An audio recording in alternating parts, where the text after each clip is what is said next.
Halo teman-teman semua, hai hai, apa kabar? Semoga semua dalam keadaan baik ya teman-teman. Coba mungkin buat memeriahkan sesi malam hari ini, boleh yuk di-share emoticon apinya yang menandakan semangat kalian nih buat dapetin insight di sesi malam hari ini. Halo kakak semua, halo teman-teman semua. Sip, sambil menunggu emoticon api kalian bertebaran, aku mau istilahnya welcoming kalian gitu ya di recap sessions. Jadi malam hari ini kita akan merecap beberapa lectures yang sudah kalian pelajari sebelumnya dari mulai intro to web, terus juga ada tentang HTML dan juga CSS. Jadi yang kemarin-kemarin masih ngerasa ngebul gitu ya, belum bisa catch up informasinya, boleh banget untuk merapat sekarang juga karena kita akan ngebahas lebih lanjut. Nah, detailsnya teman-teman kita akan ada tadi ya recap dari mulai intro to web engineer, HTML dan CSS, nanti akan ada Q&A dan juga assignment information di akhir. Jadi buat kalian juga wajib banget pantengin terus sampai akhir sesinya ya untuk tahu detail tentang assignment-nya. Nah, lagi-lagi kita akan bertemu dengan Kak Aditya Laksmana. Jadi Kak Aditya Laksmana ini adalah seorang mobile engineer iOS di salah satu digital bank, teman-teman. Dan sudah memiliki pengalaman kurang lebih 2 tahun ya di bidang iOS engineer. Siapa di sini yang mau jadi iOS engineer berikutnya nih? Boleh nih acungin jempolnya ya.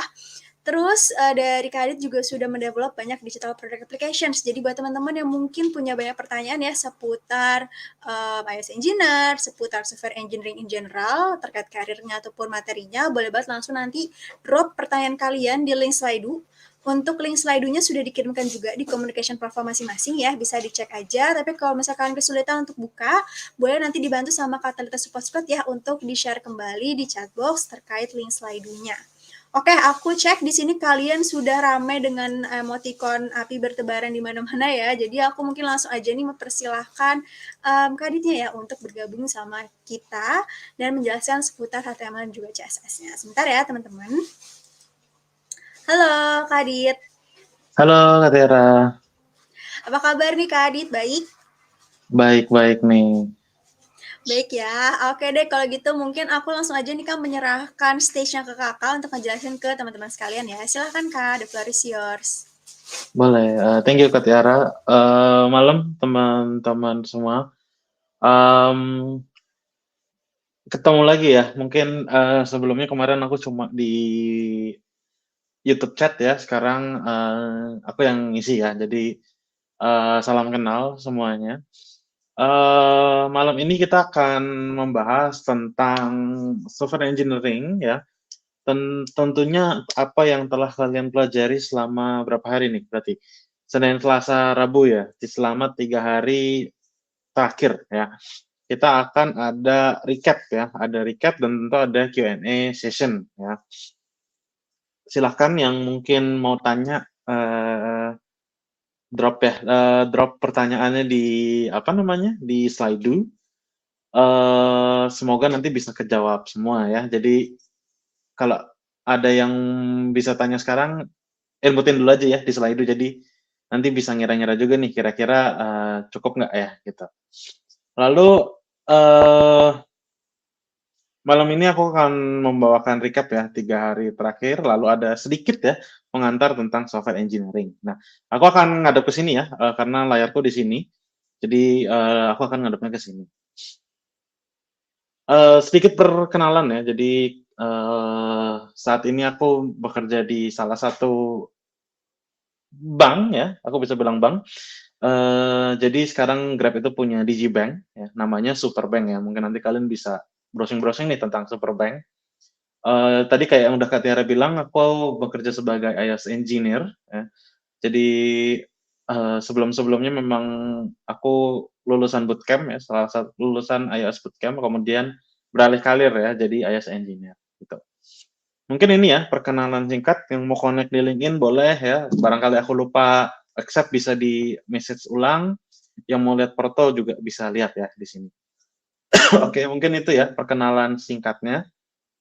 Lalu ini yang akan kita bahas hari ini ya. Ada recap software engineer, itu apa aja dan sebagainya macamnya. Ada sedikit tentang Git ya, sedikit karena nanti tentang Git akan lebih dibahas lanjut besok. Lalu ada tools ya yang akan kita pakai di front end dan tentunya materi yang sudah kita pelajarin 3 hari ke belakang ini ya, HTML dan CSS. Oke. Mmm, ya aku lulusan bootcamp ya dan aku, anak band juga ya teman-teman, mungkin ada yang notice. Oke, sekarang kita akan masuk ya. Jadi software engineer ya, kemarin, Kak Talita sudah bahas juga ya tentang software engineer dan software engineering, sempat tanya-tanya juga ya. Jadi sebenarnya software engineering itu ilmunya, lalu software engineer adalah, orangnya ya. Kalau kalian mungkin tahu, kalau seorang dokter itu kan kuliahnya kedokteran ya. Nah, kedokteran itu sama dengan software engineering dan seorang dokter adalah seorang software engineer, gampangannya seperti itu. Lalu juga ada tugas-tugas ya, sebagai software engineer mungkin kalian, masih belum kebayang nih tugasnya apa ya. Tapi di sini aku akan share ya, ada 5 tugas ya, yang perlu kita lakuin sebagai software engineer. Yang pertama adalah mendesain dan, merawat sistem software. Jadi, mendesain di sini bukan berarti desain secara UI ya, secara tampilan, tapi bagaimana kita meng-arrange ya, nanti ada arsitekturnya, lalu bagaimana kita foldering, bagaimana kita code-nya itu distruktur seperti apa. Jadi seperti itu ya. Jadi, kita mendesain dan tentunya merawat juga ya. Jadi kita ngerawat, aplikasi ataupun software yang udah kita bikin ya. Jadi aplikasi yang kita udah bikin tuh jangan ditinggalin ya, jangan ditinggalin atau misalnya fitur ya, sebuah fitur itu ketika dibuat itu jangan sampai kita tinggalin ya, seperti itu. Lalu yang kedua adalah testing dan evaluasi program atau, software baru. Jadi, mmm, sebagai seorang software engineer, aku sendiri pasti sering melakukan testing dan evaluation fitur ya, lebih ke fitur, fitur yang telah aku buat. Ya, jadi, sebelum kita deliver ya si fitur ini kepada orang lain, misalnya ke manajer kita, terus nanti ke tester ya, terus baru ke user ya, baru ke consumer, itu kita harus testing dulu ya. Kita pastiin dari kita nih sudah mumpuni, sudah berjalan dengan baik ya. Jadi jangan sampai nanti begitu dites orang lain, terus kalian jawabnya adalah, "Lah kan saya kan cuma, develop," gitu ya, "kalau ada bug ya tugasnya kalian nyari." Ah, nggak boleh gitu ya. Jadi kita juga, make make sure nggak ada bug ya, jadi itu benar-benar lancar jaya, begitu ya. Lalu yang ketiga adalah mengoptimasi speed dan scalability sebuah software. Jadi, mmm, sebuah software aplikasi ataupun misalnya web gitu ya yang kita bikin, tentu pasti kita berharap bahwa, user-nya akan bertambah. Dengan user bertambah tentu kita harus buat itu scalable. Contohnya paling gampang adalah kalau ada konser-konser gitu kan, biasanya ada war ticket ya, ada war ticket. Jadi ketika hari H war ticket pasti traffic user-nya akan sangat tinggi gitu ya. Nah itu bagaimana kita bisa nge-scalable webnya ya, scale webnya agar nggak nge-crash ya. Mungkin biasanya daily basis kayak dalam sebulan 29 hari itu rata-rata pengunjungnya mungkin cuma 1.000 orang. Tapi karena ada satu hari ini war ticket ya, itu yang dari 1.000 orang tiba-tiba jadi 10 juta orang gitu kasarannya lah. Nah gimana tuh caranya biar, ketika di-hit 10 juta orang itu tuh nggak nge-crash, ya. Jadi seperti itu, kita harus bisa meng-scale dan optimasi speed-nya, ya. Jadi jangan sampai lemot, jangan sampai nge-crash, ya, seperti itu. Lalu yang nomor 4 adalah menulis dan menguji kode pemrograman. Ini berbeda ya dengan nomor 2. Jadi kalau nomor 2 itu yang dites adalah fiturnya, ya. Nomor 4 itu adalah code-nya. Mungkin agak susah ya bayanginnya. Jadi code-nya kalian itu nanti akan dites ya, jadi code-nya aja. Jadi benar-benar logiknya dites, misalnya logiknya kalian adalah, eee, A tambah B sama dengan C gitu ya, lalu ditukar nih, dimasukin nilai A plus C hasilnya apa, seperti itu. Jadi benar-benar code-nya ya yang dites, bukan fiturnya. Ini agak bingung mungkin kalau belum pernah nyobain ya, gitu. Lalu yang nomor 5 adalah yang paling obvious ya, memberikan konsultasi ke klien, sesama engineer, spesialis computer security, dan stakeholder lainnya. Nah, sebagai seorang software engineer, kita tidak bekerja sendiri, ya, kita bekerja dengan tim, sehingga ketika ada rekan kita yang butuh masukan ataupun feedback ya, kita tentu harus memberi ya. Belum lagi kalau itu adalah seorang klien ataupun stakeholder, mereka belum tentu mengerti apa itu dunia IT ya. Mungkin mereka nggak ngerti istilah-istilah yang ada di dunia software engineer. Jadi mereka perlu kita kasih penjelasan ya, perlu kita kasih konsultasi dan sebagainya macamnya. Jadi itu ya, 5 hal penting, sebagai seorang software engineer. Lalu, di dunia software engineer ya itu ada banyak title ataupun role ya, role-nya. Di sini ada full stack, ada front end, ada back end, dan ada UI UX, ada front end ya. Kalau tadi kita ibaratkan seorang software engineer adalah dokter, ya, adalah seorang dokter. Kita tahu bahwa dokter itu ada dokter jantung, ada dokter spesialis kulit, anak, ya, dokter umum, ya, ada banyak ya. Nah, sama ya di dunia software engineer juga banyak nih, apa ya, penjurusannya gitu ya. Kayak aku adalah seorang IS engineer, apakah IS engineer seorang software engineer? Ya, IS engineer adalah seorang software engineer. IS engineer juga masih masuk ke dalam front end, ya. Jadi, apa ya, ada role-role khususnya juga ya di dalam seorang software engineer. Nah, mungkin yang paling gampang adalah full stack, front end, back end ya. Kalau front end, tentu, dia dari namanya ya, front, yang di depan. Itu yang kelihatan ya, yang kelihatan langsung sama user. Jadi kalau kalian buka web, ya webnya itu dibikin sama seorang front end. Kalau kalian buka aplikasi di iOS, dibikin seorang iOS engineer. Kalau dibuka di Android, ya itu adalah seorang tugasnya Android engineer, begitu. Jadi apa yang bisa kalian lihat itu adalah bikinannya front end. Nah, back end adalah orang-orang yang mensupport ya, eee, entah itu validasi, entah itu logic, entah itu data ya. Jadi merekalah yang mensupport kita ya dalam menampilkan sebuah konten ke user. Contohnya ketika kalian buka YouTube, itu kan banyak ya, video mungkin reels ya, apa ya, kalau YouTube Short ya. YouTube Shorts itu kan, data-datanya diambil dari back end ya. Front end tinggal nerima lalu nampilin sesuai, kebutuhan ya, sesuai yang di requirement-nya apa. Jadi itu ya bedanya front end dan back end.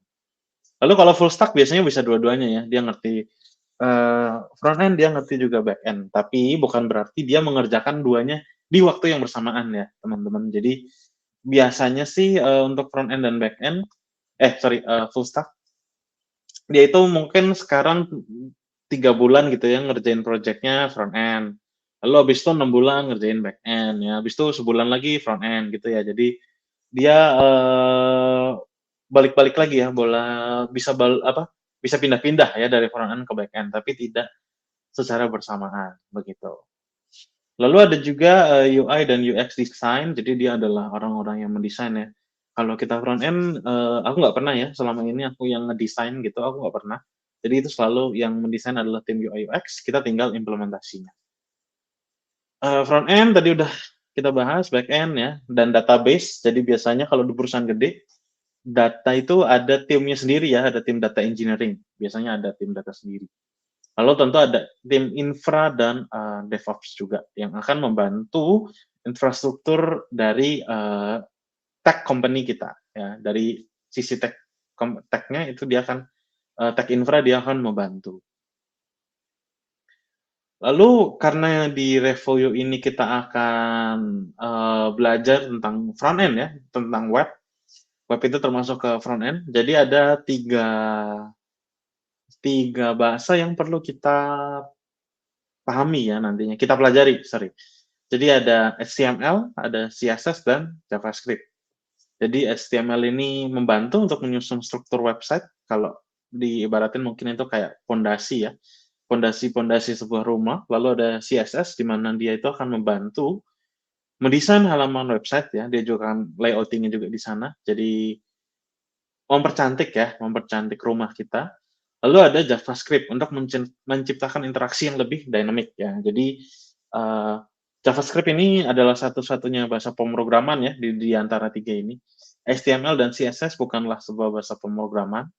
Jadi nggak valid ya kalau orang bilang baru bisa HTML dan CSS sudah disebut sebagai programmer karena mereka berdua belum termasuk bahasa pemrograman ya.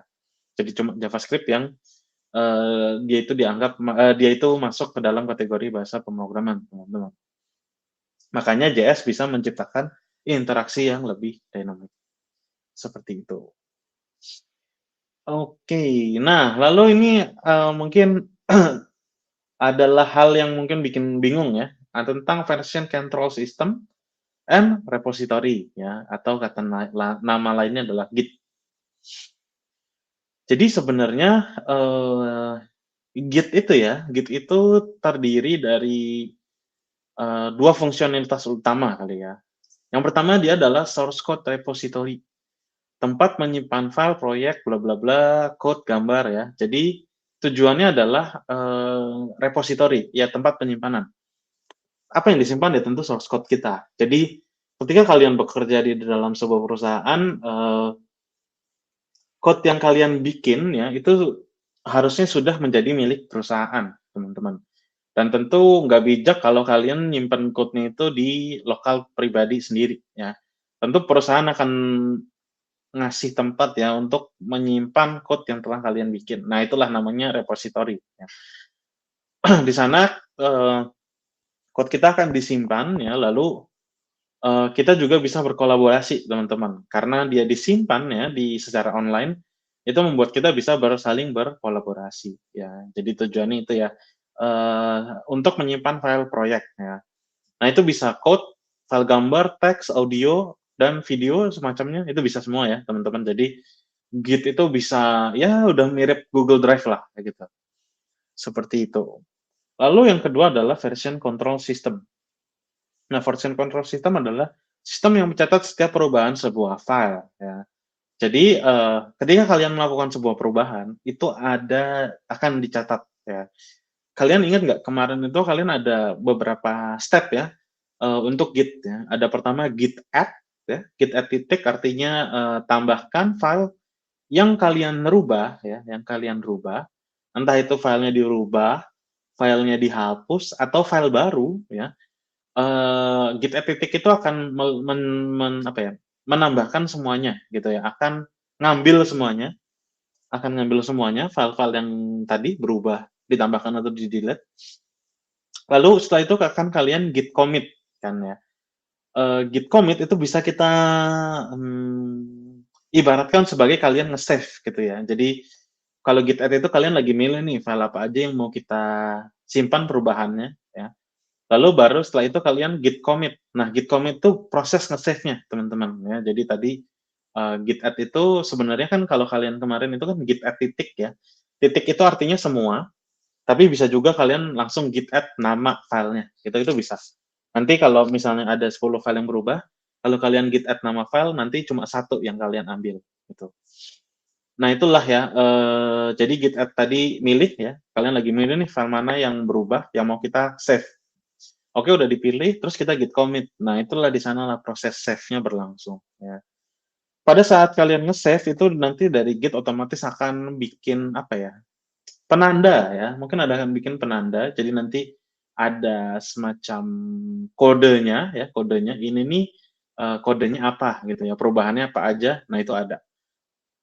Nah, makanya kenapa dinamakan version control system ya, karena dia akan mencatat setiap perubahan yang terjadi di file kalian. Lalu di sini juga dibilang, developer dapat kembali ke salah satu versi dari berkas atau kode yang diinginkan. Ya, jadi misalnya kalian tadi ya kalian nge-commit gitu ya, nge-commit ternyata itu error, kalian itu bisa cari ya tadi penandanya yang sebelumnya gitu. Jadi nanti kalian bisa balik lagi. Misalnya kalian mau balik ke 10 commitan sebelumnya. Nah, itu kalian tinggal cari.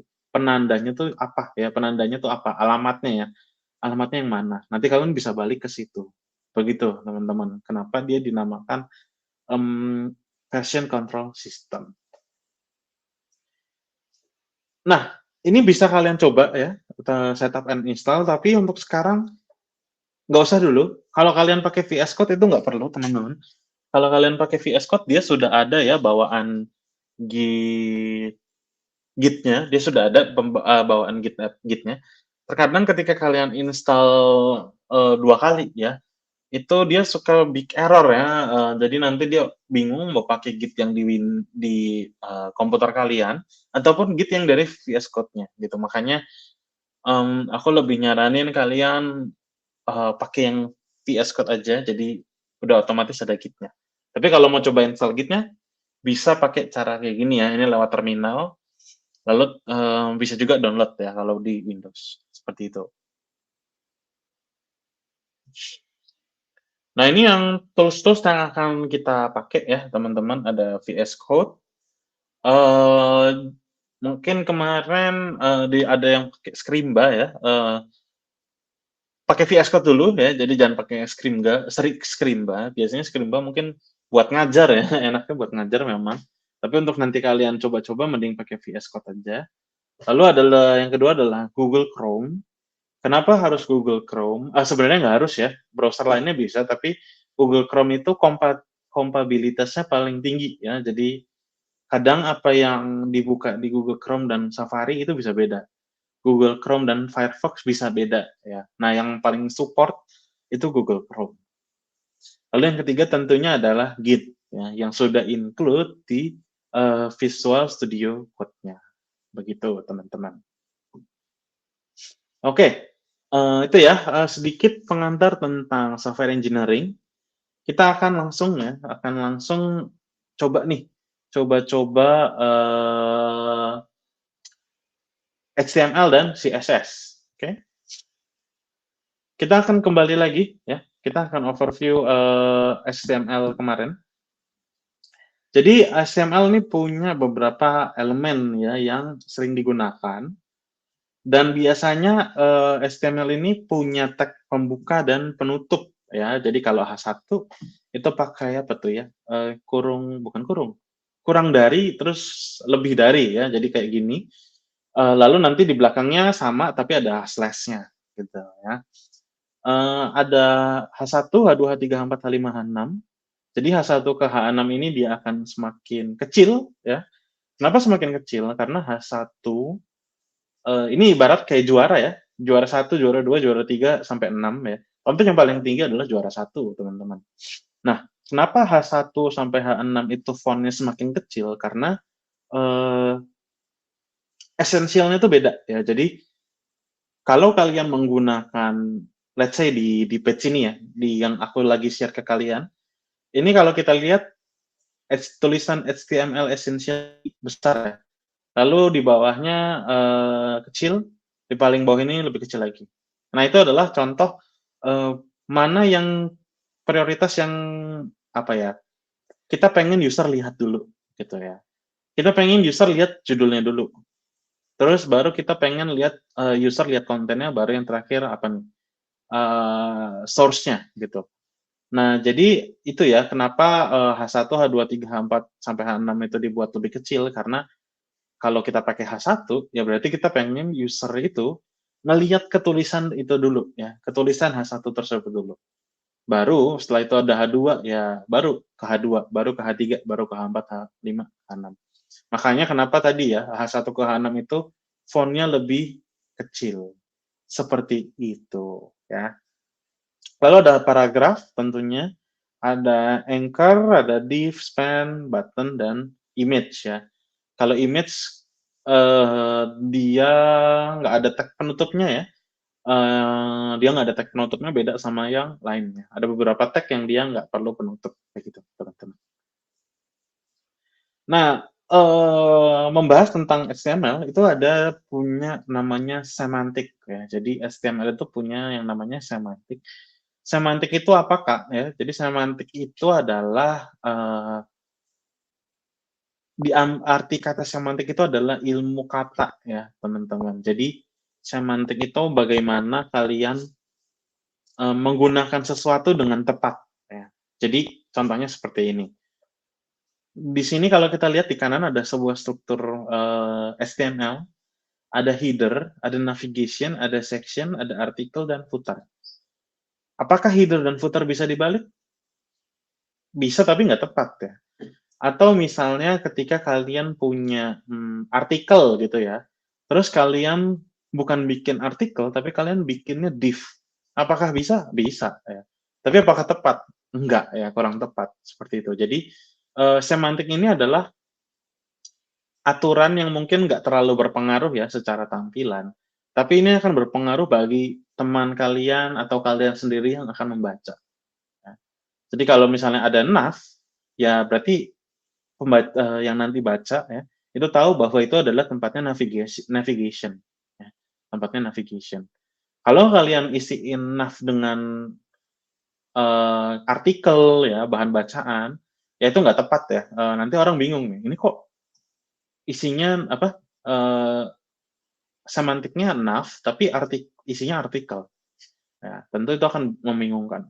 Dan ini tentu berpengaruh ya terhadap SEO ya atau Search Engine Optimization. Ya, jadi semantik ini perlu diperhatikan, teman-teman. Kayak tadi ya, misalnya di sini ada H1 sampai H6. Kalau kalian nulis HTML esensial ya, yang di atas ini, jangan pakai paragraf ya. Karena aku sering ya nemu yang kayak gini dia pakai paragraf gitu ya. Padahal ini kalian harusnya pakai H1 ya. Mungkin yang ini baru bisa dijadiin paragraf gitu ya kasarnya. Lalu di sini mungkin bisa pakai H2 ya, baru di sini ini H5 gitu ya misalnya. Nah, ini jangan paragraf juga. Gitu ya, teman-teman. Kita akan coba langsung nanti ya setelah kita CSS ya. Jadi ini kita lanjutin dulu materinya. Nanti baru setelah itu kita langsung coba ya dengan Visual Studio Code-nya. Mungkin yang belum disiapin Visual Studio Code-nya boleh ya disiapin dari sekarang karena bentar lagi kita akan masuk ke sesi demonya. Okay. Nah, kita akan belajar sedikit tentang CSS. Jadi CSS ini adalah aturan untuk mengatur beberapa komponen. Ya, jadi CSS ini bisa mengatur tata letak dan mempercantik. Kemarin itu kita udah diajarin ya, penulisan CSS itu ada 3. Yang pertama adalah inline, ada internal, dan eksternal ya. Kalau inline itu langsung di dalam HTML-nya ya, di tag HTML langsung, lalu ada internal yang dia itu di style ya, di paling atas biasanya, di bawahnya title. Lalu ada eksternal atau di apa namanya? Di luar file HTML kita. Lebih baik disimpan di file CSS secara terpisah ya, karena biasanya file HTML sendiri udah gede ya, teman-teman. Udah mungkin ribuan line mungkin, ratusan line ya. Jadi kalau kita tambahin CSS juga, CSS sendiri aja udah bisa banyak banget line-nya. Nah, itu nanti terlalu susah ya untuk memanage-nya. Makanya lebih enak disimpan secara terpisah. Nah, ini ya tadi ada inline, ada internal, dan ada eksternal. Nah, paling enak sih eksternal ya, lebih rapi.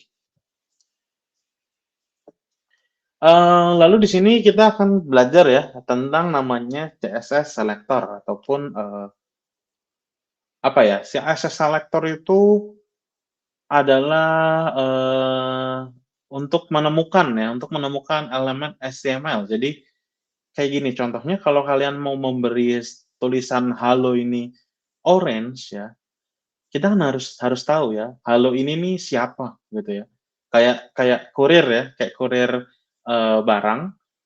Mereka juga kalau mau nganterin barang itu harus tahu alamat orangnya ya. Jangan kan nggak mungkin ya mereka disuruh ini anterin paketnya orang tapi nggak dikasih alamatnya, nggak dikasih tahu namanya gitu ya. Kan bingung ya mau mau kasih ke siapa.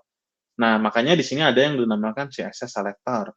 Jadi kita bisa tahu nih elemen mana yang akan di-styling, yang akan diganti warnanya, yang akan diganti font-nya ya. Jadi kayak contohnya di sini ada H2, ada P, ada dot mobil, dan ada Sharp Avanza. Jadi kalau H2 ini akan ke semuanya, lalu ada dot mobil, dot itu berarti kelas, lalu ada ini apa ya, pagar. Pagar ini berarti dia adalah ID. Nah, kenapa itu penting? Karena seperti dibilang di sini ya, ID di CSS akan lebih diprioritaskan stylingnya. Karena ID bersifat unik dan spesifik ya, teman-teman. Jadi ID itu biasanya unik dan spesifik ya. Harusnya dia memang unik dan spesifik. Oke, kita akan sambil coba ya di Visual Studio Code-nya kalian masing-masing. Jadi silahkan sambil dibuka teman-teman Visual Studio Code-nya. Aku coba gedein dulu. Nah, semoga kelihatan ya, semoga kelihatan. Ini juga ya, jadi kalau kalian mau cepat, kalian tinggal ketik tanda seru nih teman-teman, tanda seru. Lalu kita pencet tab ya, tabulasi. Nah, dia langsung muncul ya, apa namanya nih, apa sih ini, dokumennya ya, dokumen metaname setup awalnya dia langsung sudah keluar semua. Jadi tinggal ketik tanda seru sekali, lalu kita pencet tab, otomatis dia akan ke-generate ya. Jadi kalian nggak perlu copy-copy, nggak perlu tulis lama-lama begitu. Yang hari ini kita akan coba kita pakai internal dulu ya teman-teman. Jadi kita nggak akan pakai yang eksternal dulu. Kita pakai internal terlebih dahulu, oke? Kita tinggal menuliskan di sini style ya teman-teman, seperti ini. Nah gini ya. Jadi silahkan ketik style untuk pembuka dan ada style penutup ya. Kita akan coba ya tadi yang dibilang sama slide ini tentang selektor ya, CSS selektor dan prioritasnya ya, prioritasnya.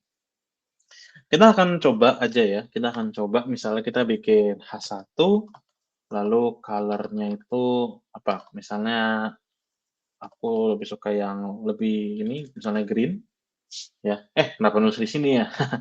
Salah. H1 misalnya color-nya green, ini ya, misalnya green. Oh, yang lebih terang aja tadi, green yellow. Lalu kita akan coba bikin kelas, misalnya tadi Avanza ya. Avanza, nama-nama mobil, blue, lalu ada kelas ya, kelas Innova misalnya, color-nya itu ya yang lumayan terang misalnya red. Red agak gelap tapi ya udah. Nah, jadi kita akan coba ya bikin 3 jenis ya apa nih namanya? 3 jenis selektor yang nanti akan kita langsung terapkan ya, akan kita langsung coba ya. Lalu setelah itu kita tentunya akan bikin misalnya mana nih? Set body. Kita akan bikin div aja dulu ya. Div aja. Misalnya kita mau kasih H1 ya. Misalnya mobil-mobil, nama-nama mobil di sini. Lalu setelah itu kita akan kasih dia tadi apa aja? Misalnya H2 kali ya. H2 gini ya, terus kita kasih kelas apa tadi namanya? Innova. Mobil Innova ya. Lalu kita tambahin misalnya paragraf dengan kelas tentang ID ya. ID Avanza ya. Mobil Avanza. Seperti ini. Lalu kita bisa pakai extension namanya Go Live, teman-teman. Jadi di sini nanti kalian bisa pencet extension di apa nih? Yang di bawah tombol Run and Debug ya. Kalian bisa ke sini lalu kalian search saja for extension di sini ya, misalnya live server. Nah, ini nanti kalian bisa pakai yang ini. Jadi nanti kalau udah install extension-nya, nanti di bawah sini ada tulisan go live, teman-teman. Oke, kita akan pencet go live ya. Oh, di luar sini nih ininya. Nah, oke. Ini ya, kita lihat ya, nama-nama mobil tadi pakai green, mobil Innova merah, lalu di sini ada mobil, Avanza yang berwarna biru. Oke. Tadi dibilang bahwa, sebuah sebuah apa namanya, sebuah kelas, sebuah ID ya, dia akan menang terhadap sebuah kelas, teman-teman. Iya benar. Kita akan coba ya, misalnya, tadi yang ID ini, terus misalnya kita kasih di sini ID sama dengan Avanza, lalu kita kasih kelasnya juga ya. Jadi kita kasih ID dan kelasnya. Misalnya kelasnya tadi Innova ya. Innova di sini coba kelas versus ID ini. Oke, berarti kalau dari code ini harusnya ini warna orange, ini warna merah, ini warna biru ya. Ini juga warna biru. Ya, kita coba. Nah, ya. Hijau, merah, biru, biru. Nah, jadi ketika di sini sebenarnya kalau kalian lihat ya, yang pertama ini kan hijau, lalu yang kedua itu merah, yang ketiga dan empat itu adalah hijau-hijau, biru-biru. Nah, kenapa seperti itu? Jadi kalau kalian lihat di sini masing-masing aku kasih pembeda ya. Jadi kayak di sini, ini H1 biasa, lalu ada H1 dengan kelas, lalu ada P dengan ID, lalu ada P dengan ID dan kelas. Dari hasilnya, kalau H1 aja, ya tentu dia akan ikut yang di sini ya, yang H1 color green yellow. Ya. Jadi dia akan langsung otomatis berganti ke hijau karena dia nggak ada identifier ya, nggak ada selektor lainnya. Tapi begitu dia dikasih kelas, ya, dia langsung menang lagi nih teman-teman. Dia langsung menang dengan H1 yang bawaan ini. Ya, jadi dia kelasnya lebih penting. Ya, jadi begitu lihat, oh dia ternyata punya kelas, berarti yang hijau ini kita ignore ya, karena dia sudah punya kelas. Makanya dia berwarna merah, bukan berwarna hijau lagi, padahal dia H1. Lalu yang ketiga adalah ketika dia punya ID aja, ya kalau udah punya ID aja udah jelas. Lalu yang keempat adalah punya ID dan kelas, ya kayak yang tadi dia akan ngecek ya kelas ini sebuah tag elemen ini dia punya ID nggak ya? Ternyata dia punya ID, berarti ya udah kelasnya ini bisa diabaikan ya, kelasnya tidak dipedulikan karena dia sudah punya ID. Seperti itu ya. Jadi itu adalah prioritization ya atau mana yang lebih diunggulkan antara selektor ya, antara masing-masing selektor. Seperti itu ya. Lalu selanjutnya kita akan belajar tentang box model ya, teman-teman, box model. Semoga tadi udah pada ngerti ya. Jadi tentang ini ya, selektor mana yang lebih penting ya? ID, nomor satu pasti ID, nomor dua kelas, terus yang ketiga baru ini ya, apa nih namanya nih, bawaannya ya, kayak begitu. Lalu kita akan belajar tentang box model nih, teman-teman. Jadi sebenarnya di suatu elemen HTML ya, jadi dia itu ada semacam kue lapis, teman-teman. Ada semacam kue lapis ya. Jadi ada kulit-kulitnya ya, bukan mungkin bukan kayak kue lapis ya, kayak apa ya? Jadi dia ada lapisan-lapisannya ya, kayak bumi ya. Kalau bumi kan dia ada lapisan terluar, ada mantel dalam, ada mantel luar ya.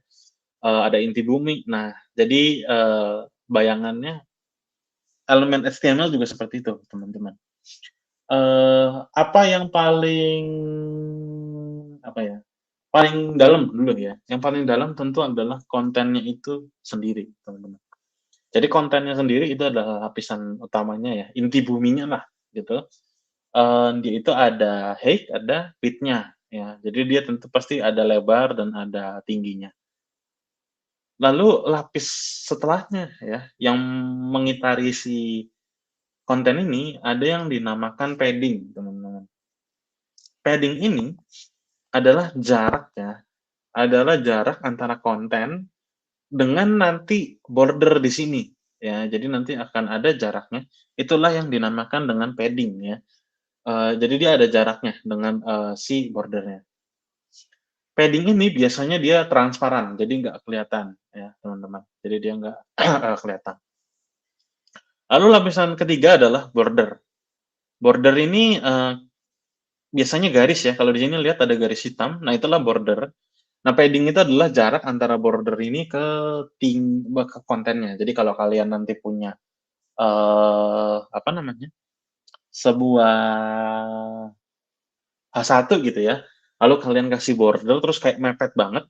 Nah, itu silahkan kalian renggangkan pakai padding ya, seperti itu. Jadi tadi ada height, ada padding ya. Padding itu jarak antara height dengan border, dengan konten dengan border, dan border ya border itu sendiri. Lalu yang keempat adalah margin. Ya, kalau margin ini udah kaitannya dengan elemen lain. Jadi kayak di sini antara margin dari border ini ke padding ya, jarak antara border ke padding ini itu adalah tulisan padding ini ya, itu adalah margin ya.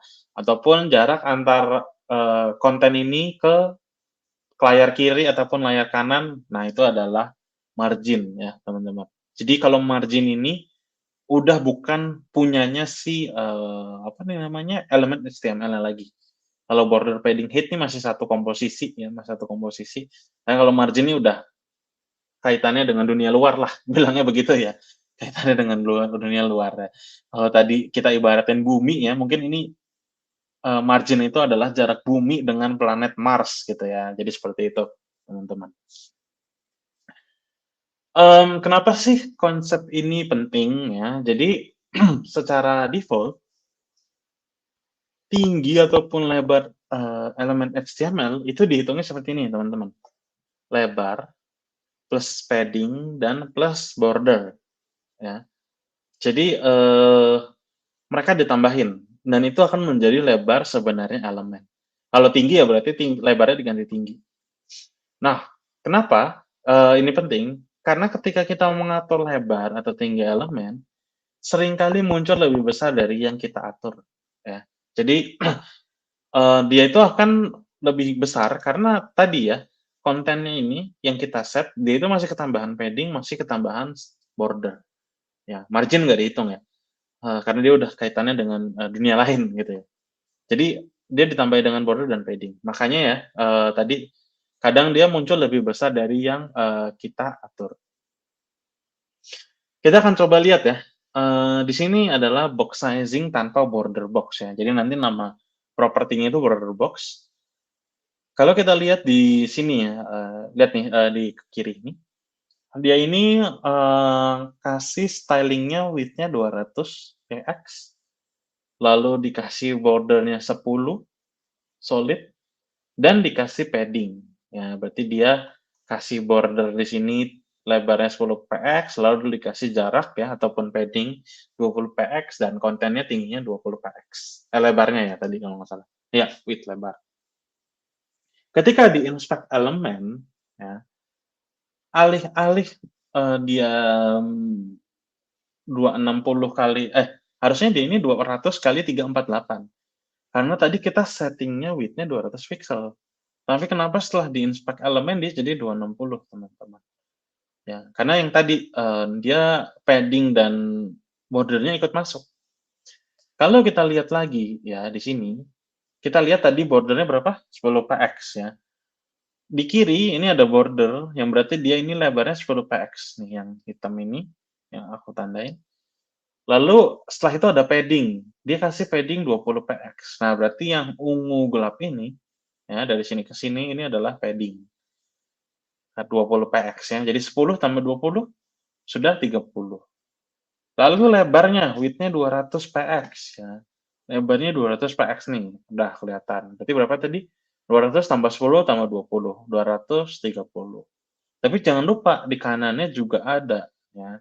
Ada padding lagi, dan ada border lagi, 20 dan 10, berarti 30, berarti 230 tambah 30, 260, ya. Jadi, begitu ya, double-double, lebih besarnya, ya, karena tadi dia kiri dan kanan. Sama ya kalau atas dan bawah juga dihitungnya seperti itu, teman-teman, ya.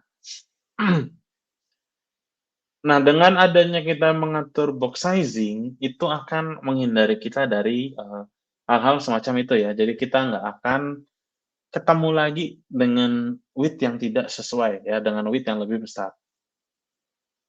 Gimana cara pakainya ya? Oh ini ya, ini contohnya tadi dia kasih width 200 px, ketika di inspect elemen dia sudah menunjukkan angka 200 px. Simple ya, tinggal dikasih lihat nih, box sizing border box ya teman-teman, simple sekali. Kita akan coba terlebih dahulu ya, kita akan coba terlebih dahulu untuk, apa namanya, untuk border box sizing ini ya, jadi kita akan coba. Misalnya ya, di sini kita akan membuat sebuah kelas ya, namanya adalah, misalnya div with, without box sizing, ini ya. Namanya boleh terserah, ini biar nanti aku gampang bedainnya.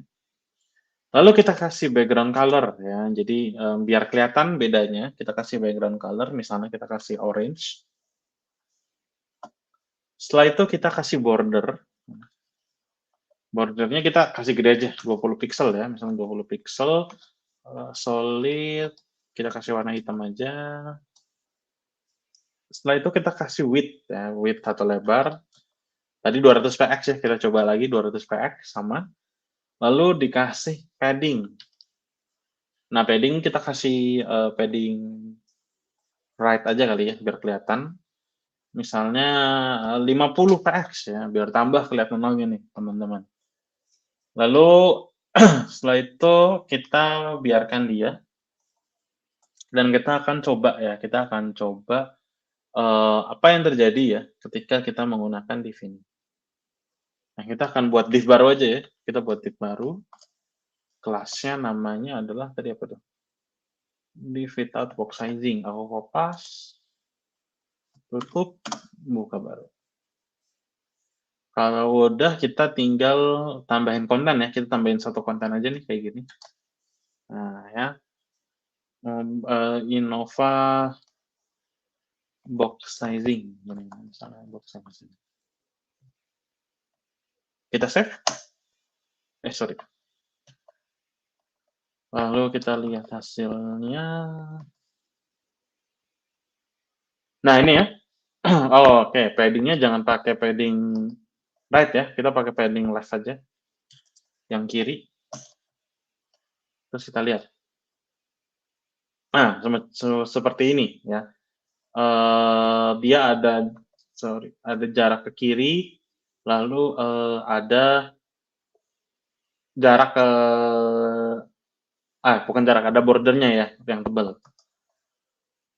Kita akan lakukan hal yang sama ya, tapi kali ini dia akan menggunakan border box. Ya, dia akan menggunakan border box.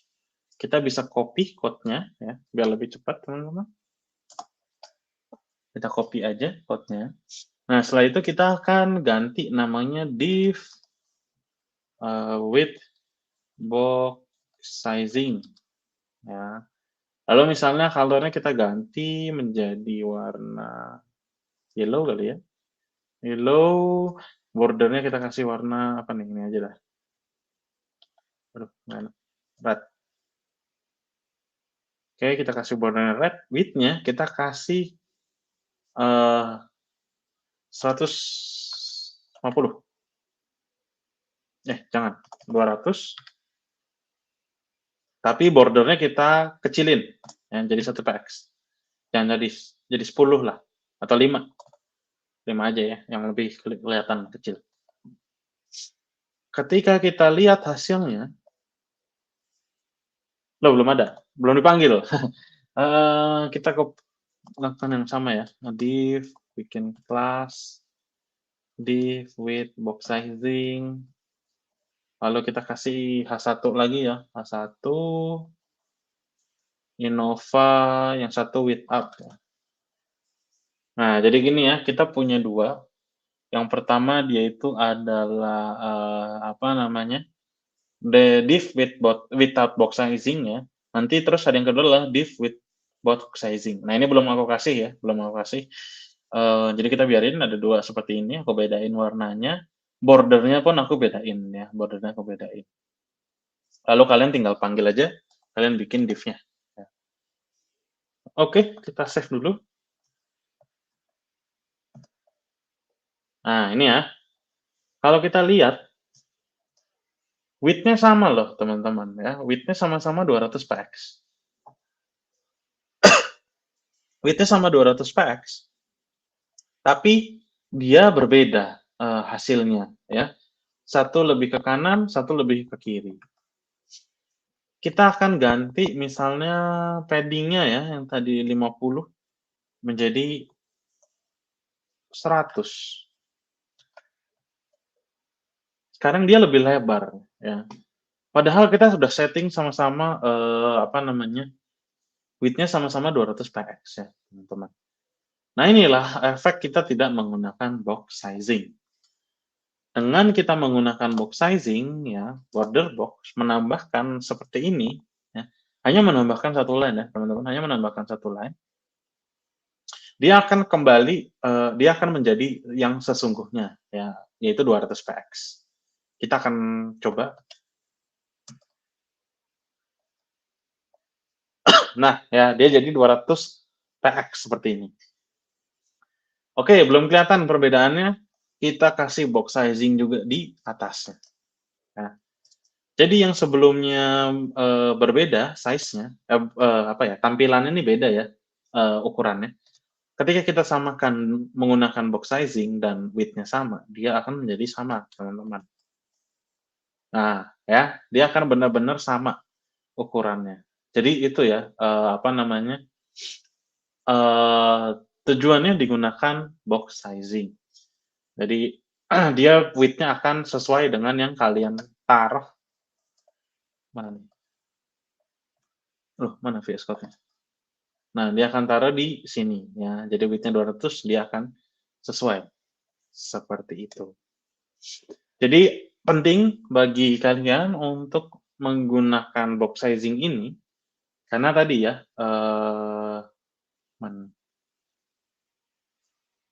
di sini ya dibilang ya bahwa apa namanya, box sizing ini akan mengubah ya default-nya yang tadinya lebar plus padding plus border itu menjadi lebarnya saja ya. Jadi padding dan bordernya itu akan disertakan dalam lebar dan tinggi ya. Jadi kalau udah misalnya tadi width-nya 200, padding dan bordernya ini udah include ya, kayak 200-nya. Tapi kalau kalian nggak pakai box sizing ya, kalian nggak pakai box sizing seperti ini, nanti dia akan ditambah satu-satu, teman-teman. Gitu. Ya, makanya dia hasilnya pun akan berbeda. Ya. Jadi ya ibaratnya yang satu itu nambahin, yang satu itu bakal dia nyesuaiin gitu. Nah, jadi perhatikan ya box sizing-nya, misalnya kalian udah disuruh bikin sesuatu ya, dia akan terus setelah kalian bikin nih kok kayak gede banget gitu ya. Nah, mungkin kalian ada yang salah ya, ada yang salah dengan box sizing-nya. Kalian lupa ya, kalian kasih box sizing sehingga di komen tuh sama desainer, "Oh, ini kayaknya nggak segede ini deh itemnya ya, elemennya, tapi kok bisa jadi gede banget." Nah, perhatikan box sizing. Begitu ya. Jadi itu konsep box sizing. Next-nya kita akan belajar tentang recap tentang Flexbox, teman-teman. Tapi sebelum itu aku mau istirahat dulu ya, udah mulai garing nih, udah mulai apa kering tenggorokannya. sambil aku istirahat mungkin boleh dilanjut dulu sama Kak Tiara. Oke, sip. Silakan Kak Adit, boleh istirahat dulu ya. Kita intermezzo dulu. Thank you, Kak. Oke, teman-teman, gimana tadi sesi bareng sama Kak Adit buat nge-recap ulang ya seputar HTML, CSS, terus tadi juga dijelasin tentang box sizing ya, teman-teman. Udah pada ngebul atau masih aman? Coba ditulis di chat box ya, teman-teman. Boleh dikasih emoticon aja menggambarkan kondisi kalian nih, apakah masih aman tentram atau sudah ngebul. Nah, sambil menunggu respon kalian, mungkin aku mau cek ombak juga ya teman-teman di sini. Menurut kalian ya, setelah mengikuti fundamental course gitu kan, selama kurang lebih 4 hari ya, menurut kalian nih penting nggak sih soft skill buat seorang software engineer? Gimana nih? Menurut kalian penting atau enggak nih soft skill? Atau yang penting bisa coding aja? Tim 1 kalau artinya penting banget ya. Tim 2 artinya belum tahu, kayaknya yang penting jago ngoding aja. Gimana? Kalian tim 1 atau tim 2 nih? Coba kita cek dulu. Oke, aku lihat ada yang ngebul, nggak apa-apa ya teman-teman ya. Ngebul artinya kalian satu langkah menuju paham nih seputar software engineering. Jadi nikmatin aja prosesnya. Oke, ini udah mulai bermunculan tim 1 dan ada juga tim 2 ya aku lihat. Coba kita cek ya teman-teman ya, apakah yang betul tim 1 tim 2. Jadi teman-teman, ternyata untuk jadi seorang qualified talent ya di bidang software engineering itu nggak cukup loh hanya punya hard skill-nya aja. Jadi kalian nggak cukup hanya ngerti tentang tadi ya language programnya apa aja, terus bisa jago ngoding dan sebagainya. Kalau misalnya kalian nggak dibarengin dengan soft skill yang mumpuni juga gitu. Nah ini adalah beberapa hard skill dan juga soft skill yang wajib banget nih untuk kalian milikin apabila kalian mau berkarir di bidang software engineering. Karena kalian gak selamanya ketika berada di bidang ini hanya berkutat di depan laptop aja ya teman-teman ya, atau komputer, tapi kalian juga bisa banget nih untuk nantinya berinteraksi dengan sesama kolega kalian ke depannya. Nah ini adalah beberapa skills yang wajib banget untuk kalian kuasai ya teman-teman ya, dan skills ini kita dapatkan gitu ya hasil dari interview dari berbagai macam software engineer ya di berbagai top company di Indonesia juga, dan kebetulan nih teman-teman orang kita interview ini adalah mereka yang nantinya akan ngajarin kalian nih kalau join di full stack programnya RevoU. Nah, for information juga di full stack program RevoU ini kita istilahnya ngajarinnya kurikulumnya ini benar-benar beginner banget ya teman-teman ya. Jadi kalian itu akan kita ajarin gitu ya fundamentalsnya dari nol bareng sama RevoU dan juga tentunya instructors yang gak kaleng-kaleng ya. Mereka adalah orang yang sehari-harinya berkecimpung di bidang software engineering. Jadi mereka tahu sebenarnya challenges, terus juga mungkin isu yang akan dihadapin sama seorang software engineer tuh seperti apa gitu dan gimana cara men-solve-nya tentunya. Jadi kalian bukan cuma dapetin materinya aja, tapi kalian juga bisa banget dapetin networking bareng sama para industry leaders tersebut. Dan aku coba breakdown satu-satu. Jadi seperti yang kalian tahu ya, kalau di full stack software engineering program kita selama 6 bulan pertama itu kan akan melewati serangkaian pengajaran di RevoU course, di mana kalian akan melewati berbagai macam milestone ya. Nah di milestone pertama ini ada intro to web development. Jadi dari mulai di overview gitu ya tentang web teknologi dan juga role di full stack developer itu ada apa aja, sampai nantinya kalian akan mempelajari modern syntax nih teman-teman. Nah kalau kalian notice di sini setelah milestone 1 selesai, kalian akan ada individual test dan juga mini personal project gitu. Jadi harapannya ketika kalian sudah mempelajari materinya di kelas gitu ya, kalian juga bisa mengimplementasikannya ke dalam sebuah project yang nanti akan kalau dikumpulin bisa banget untuk jadi portofolio yang ciamik tentunya ya. Nah kita lanjut dulu ke milestone kedua. Jadi milestone kedua ini akan ada backend development. Jadi mana nih tim backend yang udah tahu ke depannya pengen jadi backend, ayo berkumpul gitu ya. Karena nantinya kalau di full stack program kalian akan belajar lebih details juga terkait backend ini. Jadi kalian akan belajar tentang backend teknologi, terus juga nanti ada Node.js gitu kan, sampai nanti ya kalian building RESTful API gitu ya, pakai Node.js dan juga Express.js gitu. Dan lagi-lagi kalian akan dapetin individual test dan juga mini personal project yang nantinya akan langsung disupervisi sama para experience mentor. Lalu kita move on ke milestone ketiga, itu ada full stack with React.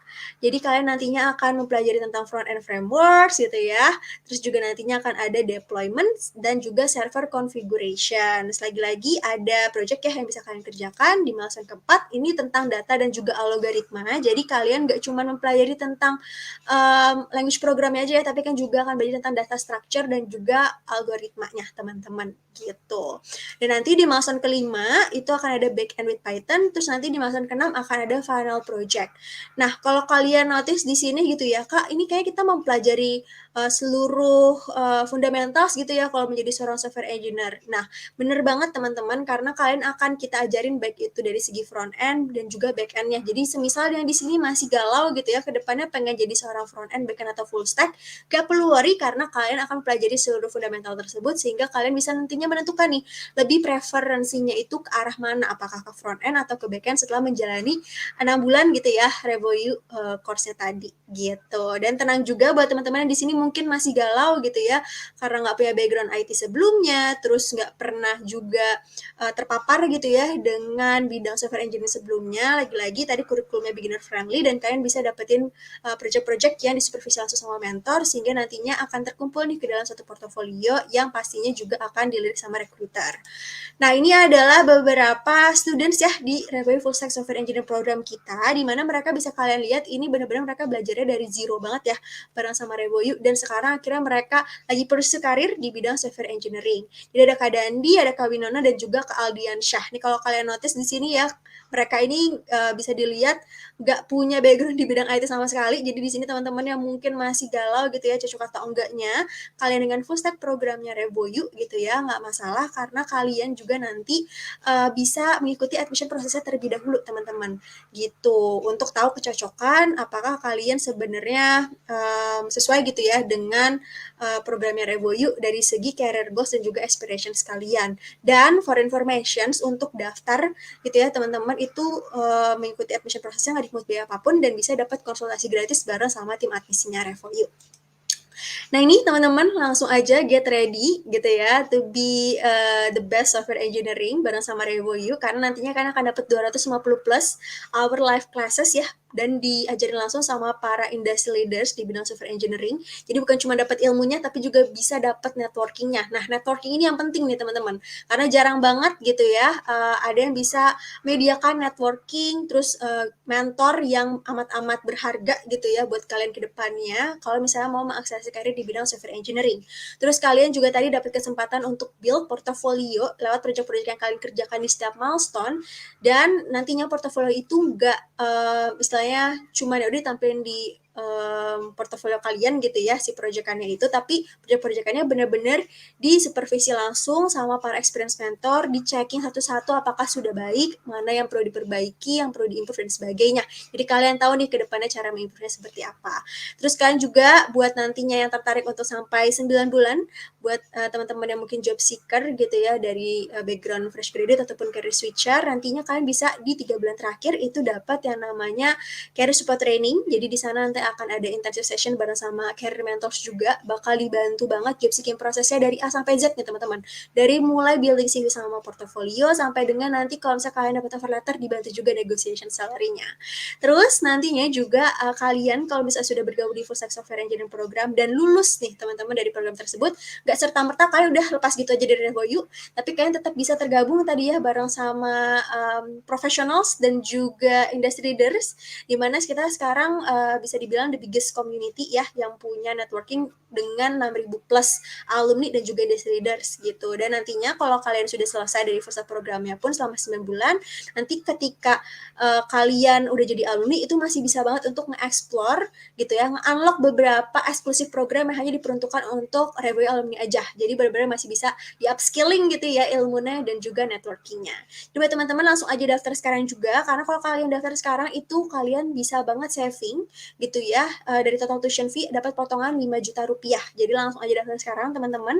Kenapa? Karena lagi-lagi nggak ada yang rugi ya dari investasi kepala ke atas gitu. Jadi buat teman-teman di sini yang mungkin masih ragu juga nggak apa-apa daftar dulu aja di link yang sudah di-share juga sama Kak Talita di chat box dan juga ada di pin message teman-teman. Jadi di situ kalian bisa daftar dulu aja untuk ikutin admission prosesnya, nggak dipungut biaya apapun dulu gitu ya. Kalau ternyata dinyatakan lulus setelah mengikuti admission proses, terus terus juga udah konsultasi sama admission timnya Revoyu, itu baru deh boleh diproses payment options-nya gitu. Dan kita juga ada yang payment options study now pay later. Buat detailnya kalian boleh nanya langsung ke tim admisinya juga ya teman-teman. Nah, for informations dari Fosa Program Revoyu ini sudah di rating dari berbagai institusi lainnya gitu ya, dan ratingnya ini nggak main-main, 5 ya teman-teman ya. Jadi perfect banget buat kalian kalau misalnya mau berkarir di bidang software engineering ke depannya. Oke deh, kalau gitu karena aku lihat kayak Kadit udah beristirahat dengan cukup ya. Jadi kita langsung bagian aja nih Kadit untuk melanjutkan materinya lagi. Sebentar ya teman-teman. Halo Kadit. Halo, Kak Tiara. Sip, gimana nih Kak? Udah ready buat ngelanjutin pembelajarannya? Sudah ready, Kak? Sudah siap? Sip, kalau gitu silakan Kak, the floor is yours. Oke, thank you, Tiara. Kita akan masuk ke materi yang terakhir ya. Materi tentang Flexbox, teman-teman. Jadi, Flexbox, ya, jadi dia ini adalah salah satu, apa ya, properti kali ya, properti di, apa namanya, di HTML, yang dia itu memprovide kalian ya untuk nge-layout ya secara lebih efisien, secara lebih mudah ya dengan menggunakan semacam kontainer seperti ini ya. Jadi ada kontainernya. Kita akan coba lihat ya, bedah sedikit tentang apa aja yang ada di dalam Flexbox ini ya. Jadi tentu yang pertama adalah kontainer ya, di sini dinamakan Flex Container. Parent elemen yang memiliki properti display flex ya. Jadi dia ini ya, parent-nya ya, yang paling luarnya, orang tuanya ya, ini kalau kalian lihat warnanya abu-abu ya, paling luar, lapisan paling luar, dia itu adalah flex container. Lalu ada main axis, ya, jadi main axis ini adalah arahnya, jadi dari kiri ke kanan ya, ataupun atas ke bawah itu bisa. Lalu ada yang dinamakan main start dan main end ya. Jadi main start, main end adalah flex item yang ada di dalam kontainer ya. Jadi dia itu gimana urutannya. Yang paling kiri itu yang main, yang start, yang paling kanan itu yang end. Nah, itu terus di dalamnya ada flex item, teman-teman. Jadi kayak kalau kalian di sini ada satu, ada dua, nah itu adalah yang kita sebut namanya flex item ya. Jadi ada flex container, ada flex item. Lalu tentu ada size-nya ya, ada width dan height-nya juga. Seperti itu. Kita akan coba Flexbox ini. Nah, silahkan dibuka kembali Visual Studio Code-nya. Lalu kita akan coba misalnya buat kelas baru namanya dot gitu ya, Flexbox gini ya. Flexbox, oke. Kita akan kasih display-nya flex. Setelah itu kita akan kasih ganti background color-nya. Mungkin kita akan pakai apa nih? Biskuit ya, apa nih bacanya? Kurang tahu ya pakai warna ini. Lalu kita akan coba misalnya bikin sebuah apa ya? Sebuah div lagi kali ya. Jadi kita akan coba bikin sebuah div lagi. Oh, nggak usah bikin div lagi deh. Kita edit yang udah ada aja. Yang ini nih. Div class, tadi nama kelasnya apa? Flexbox ya. Jadi kita akan reuse ya. Kita akan reuse yang ini. Yang tadi untuk ngetes CSS selector menjadi kita akan coba dia menggunakan Flexbox. Kita save. Nah, ini Safari-nya kita lihat. Nah, ini ya contoh Flexbox, teman-teman. Jadi dia dari kiri dulu, lalu ke kanan. Lalu bagaimana mau atas ke bawah, Kak? Tadi kalau kita lihat di slide-nya itu ada apa namanya? Ada arahnya ya, ada direction-nya. Ya, kita bisa ganti di sini. Aduh, flex direction ya. Flex direction. Di sini ada kolom reverse, ada row, dan ada row reverse. Kalau kolom, itu akan tampilannya seperti kolom, atau akan atas ke bawah, seperti ini. Ya, teman-teman, dia akan atas ke bawah. Lalu misalnya kalian mau bolak-balik ya, dari yang di atas ini jadi di bawah, ketukar. Ini kita bisa pakai kolom reverse. Ya, by default dia row. Nah, bisa seperti ini ya, jadi bisa di bisa dibalik teman-teman untuk urutannya. Dan itu mempermudah sekali ya, ketika kalian nge-layout sebuah web ya dengan adanya Flexbox ini bisa ganti-ganti seperti ini dengan mudah gitu. Lalu misalnya kita mau balikin lagi ke row ya, misalnya kita balikin ke row row ya seperti ini. Kita kan bisa juga ngatur ya teman-teman, ngatur alignment-nya. Jadi misalnya kita di sini kita akan ganti align item menjadi center. Dia semuanya akan ada berada di tengah ya. Kalau kita lihat tadi yang pertama tanpa kita pakai align, dia mobil apa nih? Ini yang paragraf-paragraf dia di atas. Ketika kita pakai center dia akan di tengah. Misalnya kita taruh di ada apa lagi nih? Misalnya baseline kita bisa pakai misalnya flex n ya. N ini kalau nggak salah di bawah. Nah, dia akan di bawah seperti ini.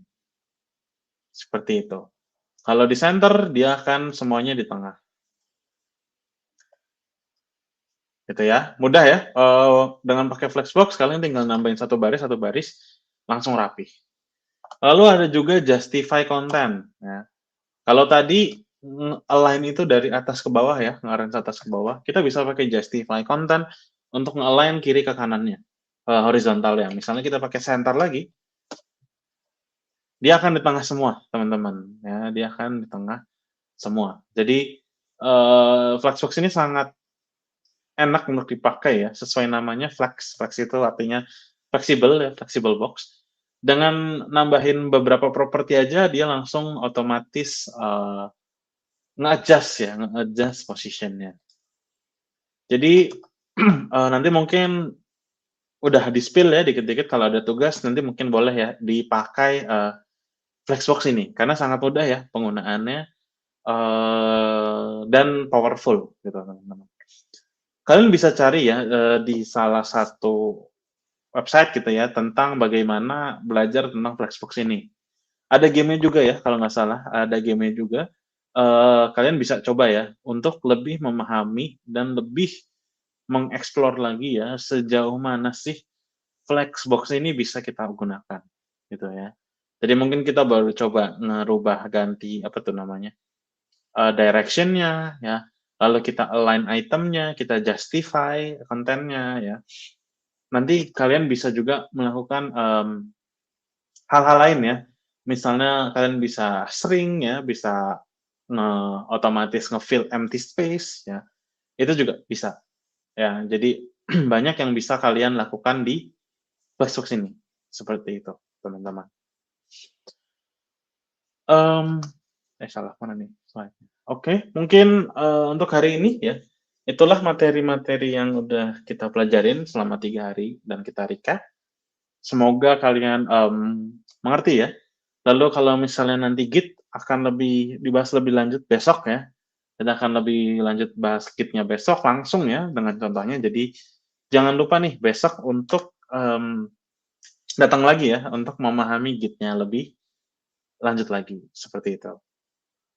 Kalau kalian mau lanjut ya, misalnya tadi ada yang tertarik nih, gimana sih backend gitu ya. Nanti kalian belajar juga nih gimana build RESTful API ya, lalu deploy web dan servernya, lalu tentu belajar data dan algoritma ya, basic dari seorang software engineer yang kita harus punya ya. Lalu tentang JavaScript PS6, itu tuh apa sih JavaScript PS6 dan modern syntax, itu bisa kalian pelajarin semua di full stack-nya ya. Jadi di full programnya Revo.U, semua ini akan diajarin teman-teman begitu. Jadi yang penasaran ya, yang udah penasaran, kalian bisa langsung cari ya, bisa daftar ya ke mungkin Kak Tiara ataupun ke Kak Talita gitu ya. Jadi seperti itu mungkin untuk hari ini teman-teman. Mungkin kita bisa lanjutin nih Kak Tiara ya ke Q&A. Kayaknya udah banyak juga nih yang udah nanya. Yes, betul banget Kak Adit. So, thank you so much. Kita lanjut ke Q&A berarti ya Kak. Oke, sip. Teman-teman yang belum nulis pertanyaan di Slido, boleh ditulis lagi ya di Slido karena kita akan move on ke Q&A session. Silakan minum dulu Kak, boleh sebelum jawabin pertanyaan teman-teman ya. Oke, Oke ya. kita move on ke Slido-nya. Sudah kelihatan ya teman-teman. Sip, kita mulai dari pertanyaan pertama ya. Ini ada dari UI designer. Coba nih, desain itu bukan tanggung jawab software engineer kan? Tapi kenapa saya sering melihat video review portofolio calon software engineer di YouTube lebih menilai desainnya? Silakan nih, Kak. Oke, uh, desain adalah sebagian tanggung jawab dari seorang software engineer. Membuat desain itulah yang bukan tanggung jawab seorang software engineer. Beda ya, teman-teman, beda antara membuat dan desain. Kenapa saya bilang desain itu tanggung jawab seorang software engineer?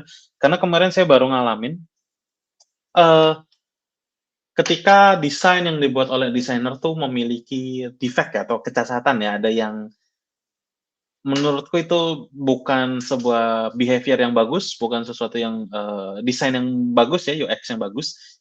Tapi waktu itu saya nggak komen gitu ya, saya nggak komen dulu waktu mereka present ya, waktu mereka present ke software engineer ya, jadi seorang desainer pasti present dulu ke seorang software engineer. Nah itu saya tuh nggak komen gitu ya, bahwa ini tuh ada defect-nya loh, ada kemungkinan ini loh. Nah waktu itu saya itu, nah itu ya. Jadi desain itu masih tanggung jawabnya software engineer ya. Walaupun mungkin nggak gede ya, mungkin berapa persen, tapi tentu kita juga harus bertanggung jawab gitu ya, karena nanti kita yang akan bikin gitu. Lalu kenapa sering melihat video review portfolio calon esai di YouTube lebih menilai desainnya? Pasti ya, kalau misalnya dia portfolionya calon esai adalah seorang front end, pasti yang dilihat adalah desainnya, teman-teman. Karena dari desainnya, ketika kalian let's say deploy sebuah web,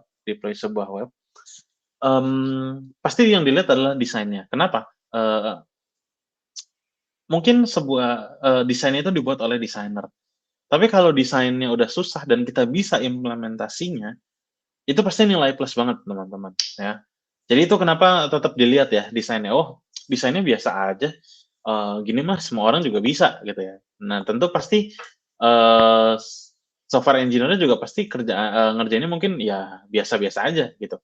Tapi kalau kalian, desainnya aneh, desainnya unik gitu ya, ya pasti itu, ketika dalam pengerjaannya pasti mungkin lebih susah dan lebih tricky ya, jadi itu mempunyai nilai lebih. Aku sendiri juga suka ya teman-teman, nyari inspirasi desain-desain yang unik, lalu aku coba implementasi dalam coding-annya ya, aku bikin komponennya, aku coba gitu ya. Karena itu bagus untuk portfolio ya, jadi itu, selain buat portfolio untuk latihan juga ya, jadi aku punya portfolio sendiri, untuk semacam seperti itu ya, desain-desain unik, aku kerjain gitu ya, lalu aku, masukin ke GitHub, seperti itu. Jadi, desain itu masih menjadi bagian tanggung jawab seorang software engineer ya, sebagian masih. Membuat desain itu bukan tanggung jawab seorang software engineer. Begitu, Kak Tiara.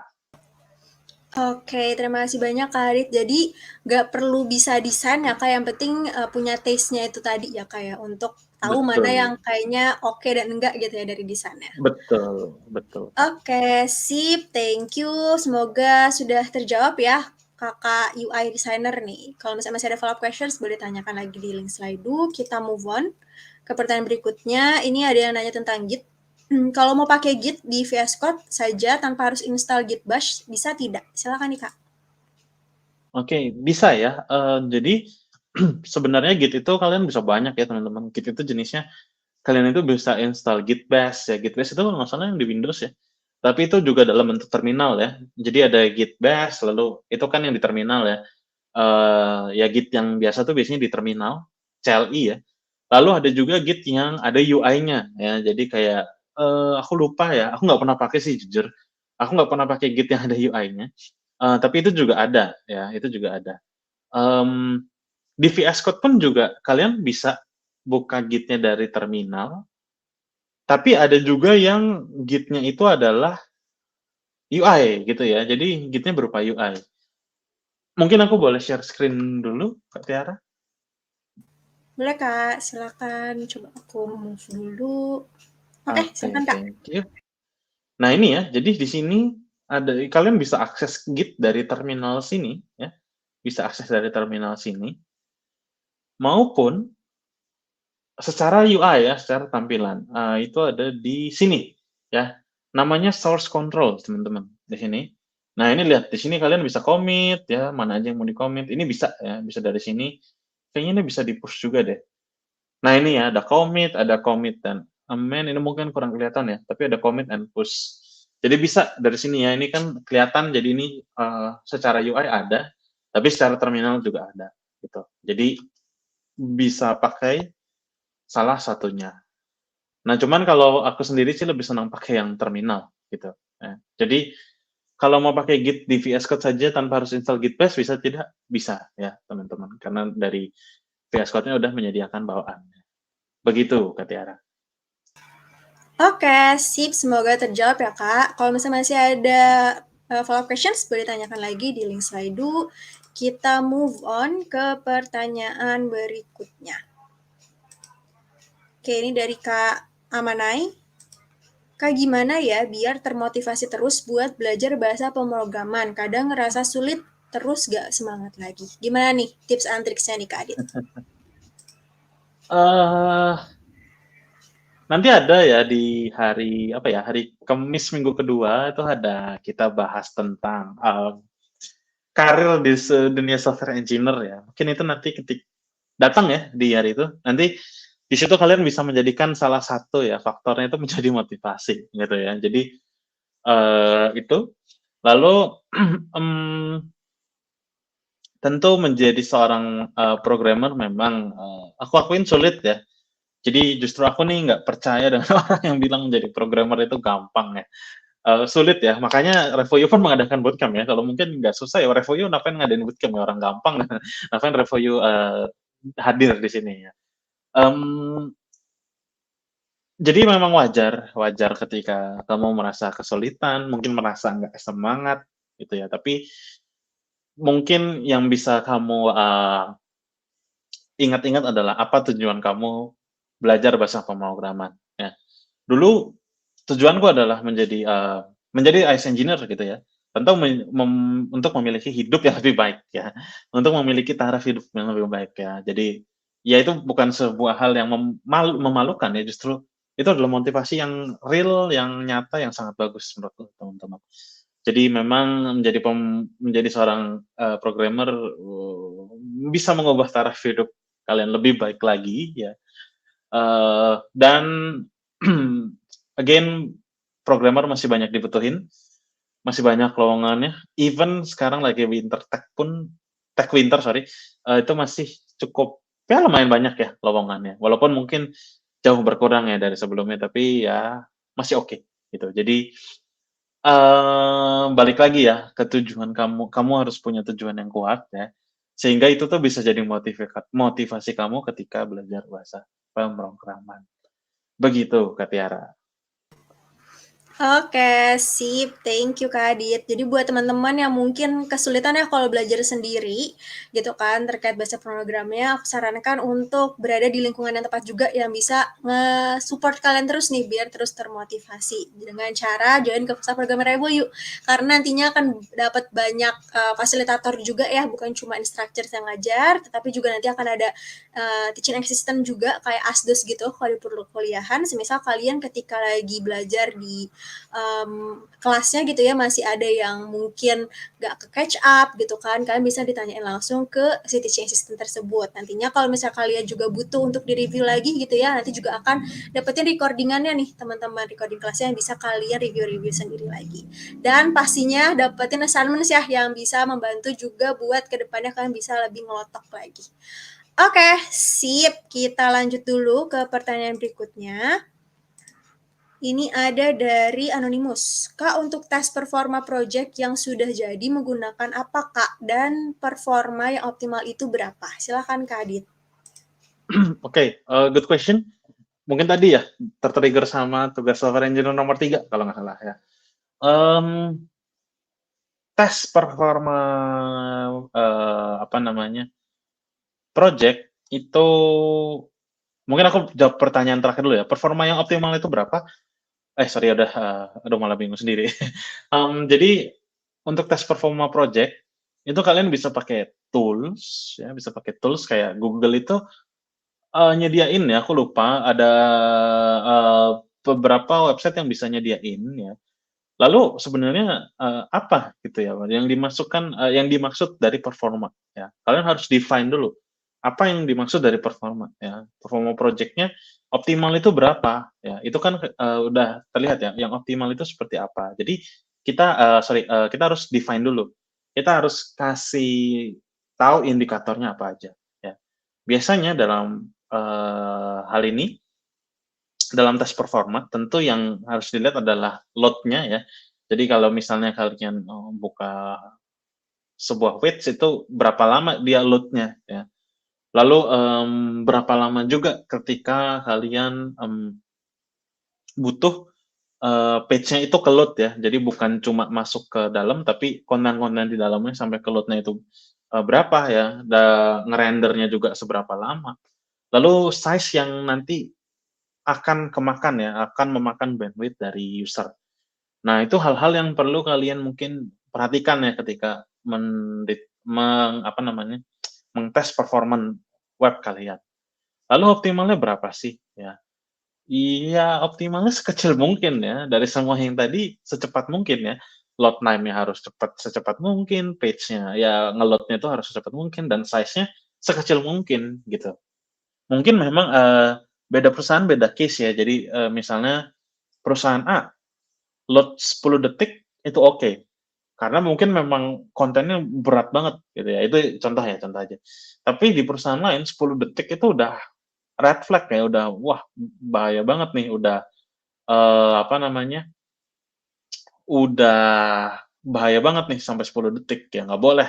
Nah itu mungkin juga ada. Jadi, mungkin ada ya beberapa yang case-nya seperti itu, tapi saya rasa nggak ada ya yang mau dia load-nya sampai 10 detik gitu ya, teman-teman.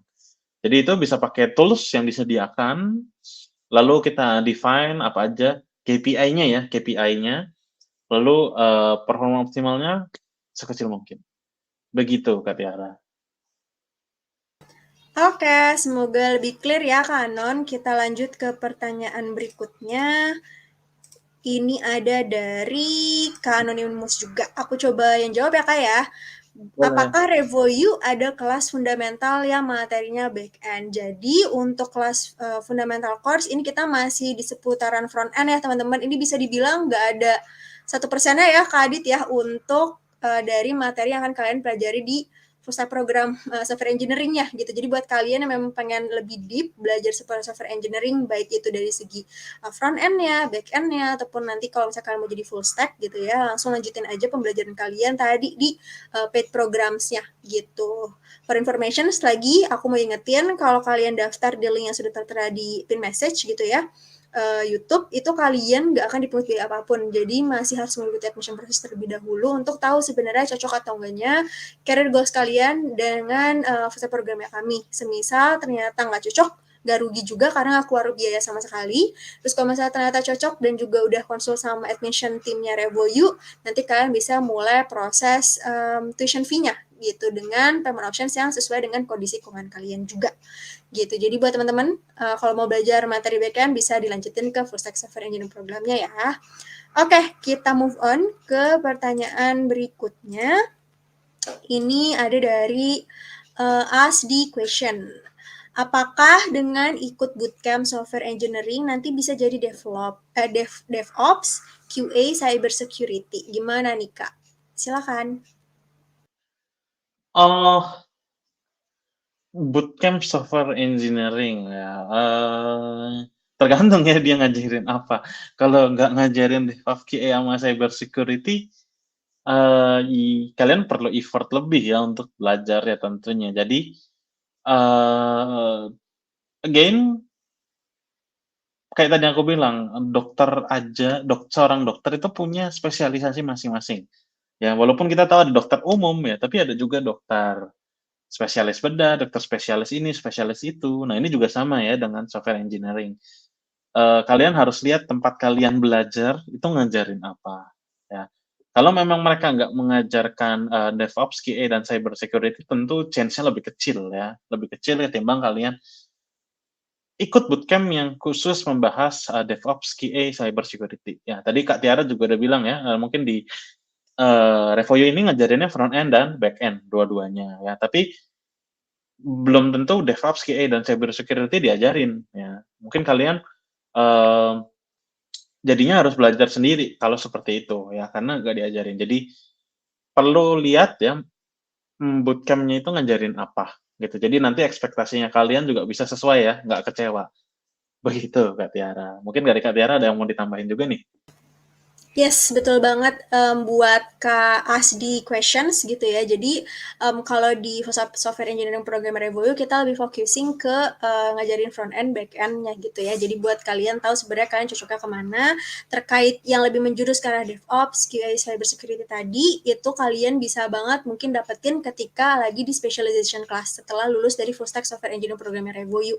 Jadi itu adalah programs yang bisa kalian dapatkan gitu ya kalau lulus di full stack programnya kita dan sudah jadi alumni, nanti kalian bisa di main class gitu ke Revoyu untuk upskilling sesuai dengan kebutuhan kalian masing-masing gitu. Semoga lebih clear juga ya Kak Asdi questions. Kalau masih ada follow up questions langsung aja konsultasi dulu aja sama tim advisnya Revoyu di link yang sudah tertera di pin message YouTube juga ya. Oke, kita move on dulu ke pertanyaan berikutnya. Ini dari Kak Amanai. Kak, aku udah kuliah jurusan sistem informasi, sekarang udah semester 7, tapi ngerasa belum cukup menguasai bahasa pemrograman. Pas ada matkul RPL pun agak kesulitan. Gimana ya, Kak? Gimana nih, Kak, atas curhatan Kak Amanai ini? Silakan. Wah, ini ya, semester 7 tapi ngerasain belum cukup menguasai bahasa pemrograman. Jurusannya sistem informasi ya. Setahuku sistem informasi itu memang output-nya bukan menjadikan kalian sebagai programmer, ya setahuku ya. Eee, aku lulusan teknik informatika ya, itu udah jelas, output-nya harusnya adalah seorang software engineer. Sistem informasi itu setahuku bukan ya, again ya setahuku, dari yang aku lihat kurikulumnya temanku waktu itu sistem informasi itu bukan ya. Memang banyak yang menjadi software engineer juga akhirnya, tapi enggak, itu bukan, apa ya, main dish-nya ya, bukan menu utamanya gitu. Jadi sebenarnya, belum cukup menguasai bahasa pemrograman, pas rekayasa perangkat lunak ya, RPL itu rekayasa perangkat lunak pun agak kesulitan, again ya, nggak semuanya itu kalian mungkin bisa kuasai ya. Di sistem informasi mungkin bahasa pemrograman dan RPL itu mungkin nomor 2 gitu ya. Jadi nggak masalah ya, mungkin kamu bisa lebih fokus ya ke yang tadi aku bilang, main course-nya di dunia sistem informasi. Kalau nggak salah kan kayak ada manajemen sistem informasi kan belajar bisnis juga ya, IT dan bisnis ya. Mungkin bisa lebih dikuatin di bagian itu ya. Dulu pun aku juga nggak bisa ya semuanya. Dulu bahkan aku sekarang AS engineer ya, dulu sebelumnya adalah aku sempat nyoba jadi Android engineer, nilaiku waktu itu B ya teman-teman, aku dapat nilai B. Bahkan waktu itu aku ingat, ada tes soal jaringan ya, jaringan komputer, dari 100 aku cuma dapat 30 ya teman-teman. Ya udah dapat jelek itu udah nggak lulus gitu ya waktu itu, dan aku waktu itu kayak, ya udahlah, memang bukan bidangku waktu itu, aku lebih tertarik di dunia data analis, dan waktu itu nilaiku bagus di situ. Jadi nggak harus bisa semua, apalagi di sistem informasi kayaknya, bahasa pemrograman nggak terlalu ini ya, nggak terlalu esensial ketimbang teknik informatika, ya. Tapi kalaupun memang pengen, menguasai itu ya harus dilatih pelan-pelan, nggak masalah. Udah tepat ya, udah join fundamental juga. Jadi, mmm, kalau memang merasa belum cukup, berarti udah tahu ya, perlu belajar lebih giat lagi. Begitu sih, Kak Tiara. Oke, sip. Semoga lebih clear ya Kak Mana ya. Kita lanjut dulu ke pertanyaan berikutnya. Ini dari panggil saja Mawar. Oke, baik. Minta ide efek project yang menggunakan disiplin ilmu software engineering dan data science. Gimana nih, Kak? Silahkan. Oh, Ilmu software engineering dan data science. Data science ya, mungkin kalian bisa bikin kayak rekomendasi tempat makan, ya, bikin aplikasi, lalu misalnya rekomendasi tempat liburan gitu ya. Jadi memang khusus untuk itu ya, itu kan, menggunakan ilmu software engineering dan tentunya data science. Jadi, sesuatu yang berhubungan dengan rekomendasi-rekomendasi gitu ya,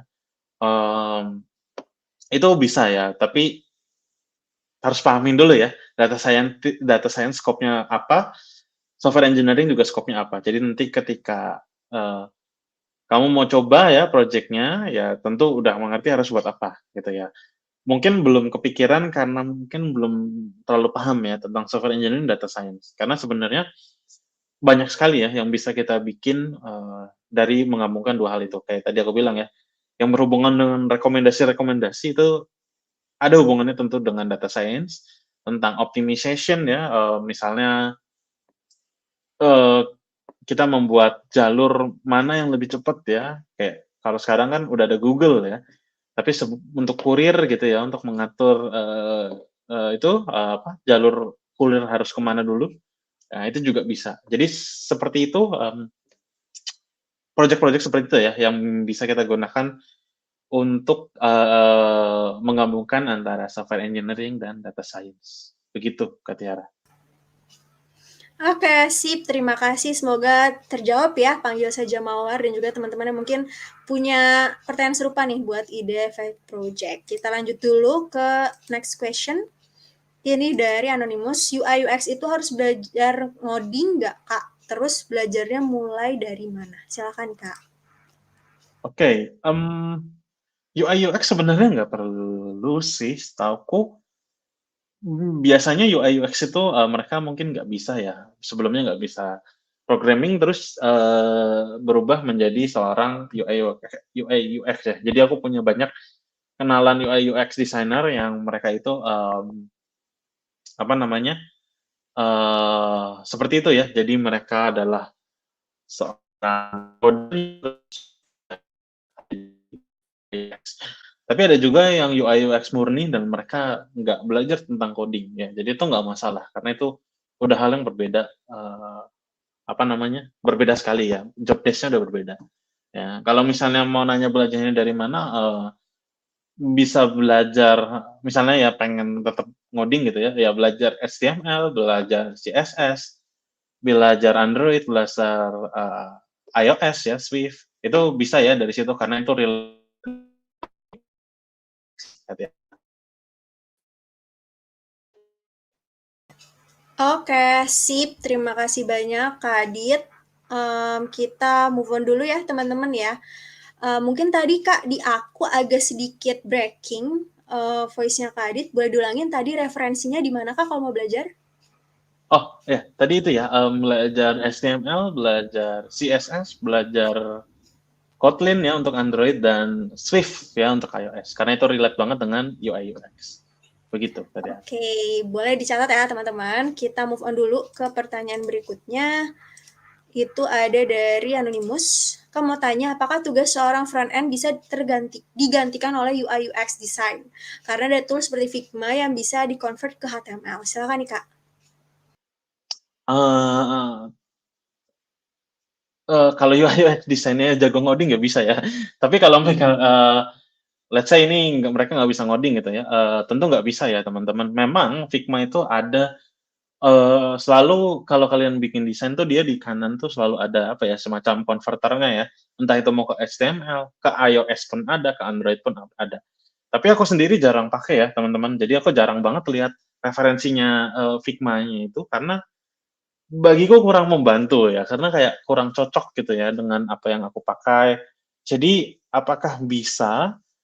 Enggak, iya, aku akan bilang enggak karena, again yang dikasih dari Figma belum tentu match dengan case-nya kita juga gitu ya. Jadi,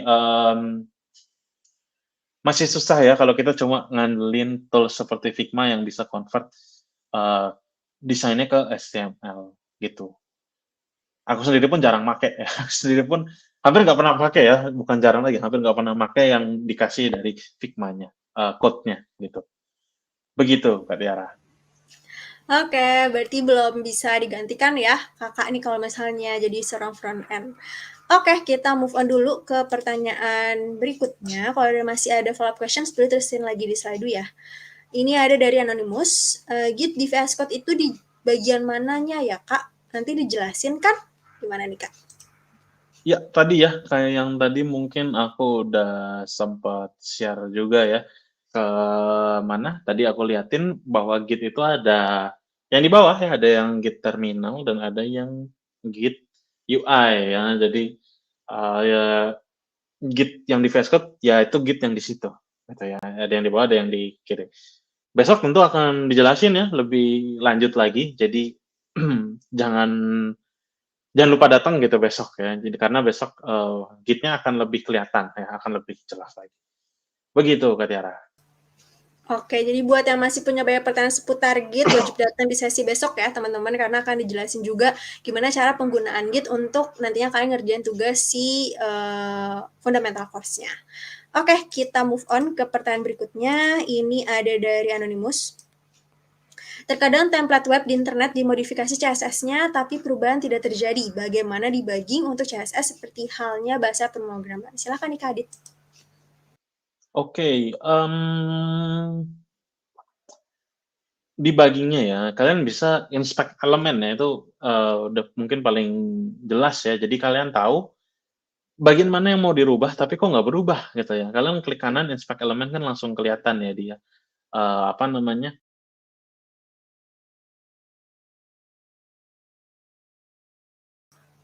Oke, teman-teman, sepertinya ada isu di internet connections-nya Kak Adit ya, teman-teman. Jadi mungkin sebelum kita melanjutkan Q&A-nya gitu kan ya, dari teman-teman boleh nih share ke aku dulu so far gimana sih rasanya setelah mengikuti 4 hari gitu ya fundamental course. Boleh dong terus chat box nih sambil menunggu Kak Adit untuk kembali lagi, teman-teman. Coba aku tunggu dulu ya responnya. So far gimana nih 4 hari setelah mengikuti fundamental course-nya? Apakah makin dapat banyak insight, makin ngebul, atau gimana nih? Coba bisa tulisin aja dulu di chat box sambil menunggu Kak Adit ya.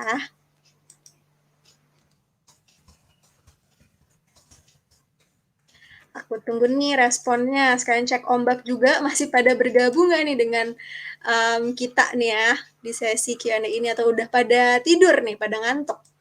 Coba kita lihat dulu. Oke, udah ada yang nulis ngebul. Malah makin bingung mau ambil apa. Nggak apa-apa ya Kak ya, buat yang ngebul dan masih bingung, nikmatin aja dulu prosesnya selama mengikuti fundamental course-nya gitu ya. Karena fundamental course ini kan istilahnya trial-nya ya teman-teman untuk tahu apakah sebenarnya kalian tertarik untuk melanjutkan pembelajaran seputar software engineering-nya atau enggak gitu. Jadi nggak masalah juga. Oke, malah kebanyakan ngebul ya teman-teman ya. Nanti kalian masih bisa ketemu nih sama namanya JavaScript di minggu kedua, itu nggak kalah menariknya dengan HTML dan juga CSS ya teman-teman ya. Oke, aku lihat Kak Adit udah bergabung sama kita lagi. Gimana Kak Adit, aman sekarang? Aman Kak Tiara, tadi salah pencet, sorry. Oke, kalau gitu mungkin kita lanjutin lagi ya Kak ya. Tadi pertanyaan dari Anonymous nih. Silakan Kak. Oh ya, sorry, tadi aku putus ya. Um, Template web di internet, oh ya, tadi ya pakai inspect elemen ya, diklik kanan, bisa kelihatan ya bagian mana yang berubah. Lalu selain itu adalah bisa cara apa ya? Ini caraku adalah mewarnai ya. Jadi kalau kalian lihat tadi kan aku suka warna-warnain ya, dan warnanya warna yang beda-beda, yang ngejreng-ngejreng, yang cerah. Nah itu adalah salah satu caraku ya. Apa namanya? Bagaimana kita tahu ya mana yang harusnya berubah gitu ya. Jadi misalnya aku, kok ini kayak nggak berubah-berubah ya, terus aku warnain aja. Oh oke, kelihatan nih berubah. Tapi kok berubahnya dikit? Oh ternyata ketutupan ini gitu. Jadi begitu ya. Mungkin beda ya debugging-nya dengan logic dengan bahasa pemrograman gitu ya. Itu beda banget. Eh, karena kita debug ini UI ya, UI. Jadi bisa di tadi ya klik kanan inspect elemen ataupun kayak yang tadi aku bilang warnain aja. Begitu Kak Tiara. Oke, sip. Thank you Kak Adit. Kita move on ke pertanyaan berikutnya. Ini dari Anonymous. Kenapa backend di software engineering course RevoU pakai Python bukan Java atau Go industri umumnya pakai apa? Silakan nih Kak Adit.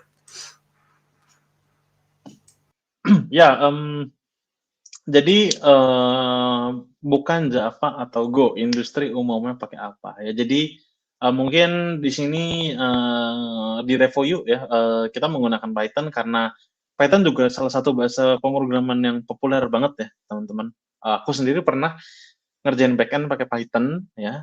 Waktu kayaknya Golang belum booming ya, Golang belum booming dan Java udah agak ketinggalan ya. Jadi tentu Python masih valid ya. Jadi menurutku make sense kenapa Revoium masih mau pakai Python. Lalu industri umumnya pakai apa ya? Python, JavaScript, dan Golang adalah mungkin apa ya tiga top 3-nya ya, top 3-nya bahasa untuk backend ya. Mungkin Python, JavaScript dan Golang. Ya. Kalau yang sekarang Golang nih kayaknya lagi ngehits juga ya. Golang lagi naik daun ya. Tapi sebenarnya kalau kalian belajar software engineering, kalian belajar bukan tiga-tiganya, kalian belajar bahasa pemrograman pun sudah kalau pindah-pindah tuh harusnya nggak susah gitu ya. Aku pernah belajar Python, Java, C++, C Sharp, Golang itu masih sama ya, basically teman-teman. Jadi iya pasti ada bedanya ya, tapi secara fundamental ya itu kita masih bisa mengerti gitu ya. Jadi ketika kalian sudah belajar satu bahasa pemrograman dan menguasainya, untuk pindah-pindah itu bukan hal yang effort banget ya, seperti kalian belajar pertama kali, itu enggak. Jadi itu ya, Python masih salah satu bahasa pemrograman untuk backend yang masih populer, dan industri tentu 3 yang disebutkan ini ya, Java-nya bukan Java tapi JavaScript, itu sedang booming ya, apalagi Golang. Begitu, Kak Dea. Oke, sip. Thank you. Mungkin ini jadi pertanyaan terakhir ya Kak ya. Untuk satu lagi deh pertanyaan. Boleh dipilih nih, Kak Adit mau menjawab pertanyaan yang mana? Silahkan ini aku coba cross check juga. Boleh stop ya Kak ya, kalau misalnya ada yang tertarik buat dijawab. Yang tertarik mungkin yang ini nih Kak, yang maba jurusan Computer Science, paling atas nih yang sekarang. Nah ini ya? Yes, yes. Oke. Sip, ini dari Anonymous ya, Kak. Jadi dia maba jurusan Computer Science, mau tanya materi kuliah itu membantu banyak atau enggak nih untuk langsung terjun ke dunia kerja setelah lulus. Silakan nih, Kak Adit. Oke, ini pendapat pribadiku ya teman-teman. Again, ini adalah pendapat pribadiku dan aku tidak berusaha menjelekkan atau mendiskreditkan suatu institusi. Tapi dari apa yang aku alamin itu kurang. Aku akan bilang itu kurang ya, bukan tidak membantu tapi kurang. Saat ini, kerjaanku saat ini ya, 90% itu didapatnya pas di bootcamp, teman-teman, ya. 10%-nya ya di kuliah mungkin ya. Jadi gimana ya, kadang sekarang setelah aku pikir-pikir gitu ya, bootcamp ini somehow lebih powerful ketimbang kalian kuliah ya. Bukan aku bilang kuliah nggak penting ya, kuliah itu penting karena banyak apa ya, otak kalian, pemikiran kalian dibentuk di sana. Tapi kalau kita udah ngomongin dengan dunia industri, bootcamp lebih unggul ya jujur teman-teman. Menurutku bootcamp lebih unggul walaupun mungkin bootcamp cuma 9 bulan, mungkin cuma 6 bulan, sementara kalian kuliah 4 tahun ya. Tapi kalau di bootcamp itu lebih spesifik ya. Mungkin kalian nggak pernah belajar HTML, CSS dan JavaScript di kuliah selama 6 bulan ya. Kalau diakumulasiin mungkin nggak pernah ya selama 6 bulan, mungkin cuma 2-3 bulan. Ya, terus kalian belajar tadi ya, misalnya ada RPL, ada algoritma struktur data dan sebagainya macamnya.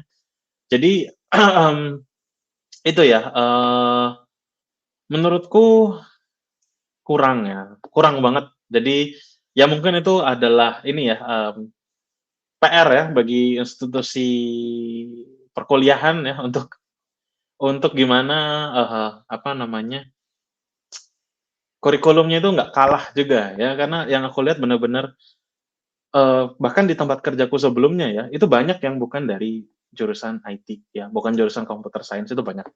Karena mereka apa, lulusannya bootcamp, lagi-lagi bootcamp. Di tempatku kerjaku sekarang yang lulusan bootcamp-nya dari 10 orang, 7 lulusan bootcamp ya, teman-teman. Walaupun mereka sebelumnya mungkin kuliah IT juga, tapi mereka ikut bootcamp lagi, dan 7 itu lulusan bootcamp. Nah, jadi, eee, iya kurang membantu sih gitu ya. Jadi bootcamp nih, kalau kalian mau langsung terjun ke dunia industri, bootcamp lebih worth it, tapi lebih baik kalau kalian bisa ikut kuliah dan bootcamp. Begitu, Kak Tiara. Oke, sip, sudah clear enough ya. Semoga terjawab nih Kak Anonymous. Jadi langsung aja kalau misalnya tertarik, boleh join ke First Step Program Revo yuk. Oke, itu adalah pertanyaan terakhir untuk kita jawab di sesi malam hari ini. Silakan nih Kak Adit, boleh disampaikan dulu kesan pesannya gitu ya untuk malam hari ini dan gimana biar teman-teman bisa tetap semangat untuk melanjutkan pembelajaran ya selama di fundamental course-nya. Silakan Kak. Ya, tetap semangat ya. Jadi mungkin kalian tadi udah belajar beberapa hal, setelah ini mungkin boleh ya pelajarin lagi ya, dicoba ya, apalagi kayak tadi, Flexworks itu banyak ya, banyak yang bisa dicoba. Karena sebenarnya inti dari software engineering kalian itu harus praktek ya, prakteknya harus lebih besar tentu. Teori penting, teori juga penting, tapi kalian harus sambil praktek juga, karena nanti malah nggak ngerti ya, malah nggak paham. Jadi silakan setelah ini dicoba lagi, dipahami lagi ya, agar kalian bisa lebih mengerti dan nanti next-nya bisa lulus ya dari, program ini dan bisa mendapatkan sertifikat juga. Begitu, Kak Tiara. Oke, sip. Terima kasih banyak Kak Adit. Kalau gitu, thank you juga buat teman-teman. Jadi boleh langsung aja terus di chat box ya buat saya thank you Kak Adit. See you ya Kak. Bye-bye. See you, thank you. Oke teman-teman, semoga masih semangat ya untuk ngedengerin aku ngejelasin gitu ya seputar tugas yang ada di fundamental course karena banyak banget yang masih pada bingung ya tentang tugas selama di fundamental course. Jadi selama 2 minggu fundamental course yang kalian ikuti itu hanya ada 2 jenis tugas ya teman-teman yang akan kalian kerjakan. Itu yang pertama ada logical dan basic coding, terus yang kedua ada coding project. Nah, yang logical dan basic coding ini adalah soal pilihan ganda ya sebanyak 25 soal dan ini bisa banget kalian kerjakan untuk mencek gitu ya sudah sejauh mana sih improvement kalian di bidang software engineering ya ketika mengikuti fundamental course-nya karena di sana kan berisikan soal tentang logical ability dan juga basic coding. Terus yang kedua ada coding project nih teman-teman. Jadi ini adalah tugas praktikal untuk menambah skill software engineering kalian. Jadi kalian nggak cuma tadi ya belajar selama di kelasnya aja, tapi kalian juga nantinya bisa mengimplementasikan ke dalam sebuah project. Nantinya lewat kalian ngerjain coding project ini bisa jadi mini portfolio juga untuk kalian ke depannya. Nah, kedua tugas ini akan dibuka aksesnya itu di minggu kedua. Untuk detailsnya besok juga akan dijelaskan. Nanti kalian wajib kerjain semuanya apabila mau mendapatkan e-certificate digital. Nah, nantinya kalian itu juga harus wajib hadir setiap harinya. Kenapa? Karena kalian pertama akan lebih dipermudah ketika pengerjaannya karena udah tahu gimana cara ngerjainnya. Since udah nonton juga gitu ya lecture setiap harinya. Terus yang kedua akan ada link presensi juga yang kita bagikan setiap harinya. Dimana kalian wajib untuk mengisi karena kehadiran kalian itu mempengaruhi jadi salah satu pertimbangan tim Revoyu untuk memberikan atau tidaknya e-certificate tadi untuk kalian gitu. Nah jawaban dari benar salahnya dari seluruh tugas ini tidak akan kami bagikan. Deadline-nya sendiri di hari Kamis minggu kedua jam 12 malam. Aku ulangin ya teman-teman, hari Kamis minggu kedua jam 12 malam. Semoga clear ya teman-teman, wajib disimak sampai akhir nih. Jadi kalau misalnya kalian sudah mengerjakan seluruh assignment study, emang bakal dapat benefits apa aja sih Kak gitu kan ya? Selain di luar tadi bisa mengukur kemampuan kalian di bidang software engineering sudah sejauh mana, terus dapat mini portfolio dan juga e-certificate, kalian akan berkesempatan untuk dapat yang namanya accelerate track apabila kalian tertarik ya untuk join ke full stack software engineering programnya. Karena tadi aku selalu mention ya kalau join ke full stack software engineering programnya Revoyu itu butuh melewati serangkaian admission proses terlebih dahulu. Nah, kalau kalian dapat yang namanya accelerate track ini, kalian bisa men-skip beberapa tahapan admisi tersebut dan hanya tinggal video call aja dengan admisi timnya Revoyu gitu ya untuk menentukan apakah ternyata kalian memang cocok nih dengan fokus programnya kami atau tidak dari segi mungkin career goals dan juga aspiration sekalian gitu. Dan lagi-lagi kalau kalian dapat accelerate track ini, kalian juga bisa berkesempatan dapat scholarship worth to 3 million. Jadi scholarship atau beasiswa senilai 3 juta rupiah. Jadi nantinya tadi kalian udah dapat potongan 5 juta nih, terus dapat lagi potongan 3 juta kalau dapat yang namanya accelerate track ini. Jadi buat teman-teman yang dapat nantinya accelerate track, ini adalah privilege banget ya untuk kalian karena nggak semua peserta fundamental course ini berhasil dapetin. Oke, jadi buat kalian juga dikerjakannya dengan maksimal ya nanti tugas-tugasnya. Terus teman-teman, kalau nanti kalian sudah berhasil dapat e-sertifikatnya, kalian bisa banget untuk join social media competitions dan memenangkan eksklusif review merchandise gitu. Karena nantinya kalian juga bisa show off gitu ya terkait skillnya udah kalian bisa dapatkan selama di fundamental course-nya. Terus juga bisa banget untuk improve personal branding kalian dari networking bareng sama para speakers yang mengajar di fundamental course dan jadi bagian dari review fundamental course community.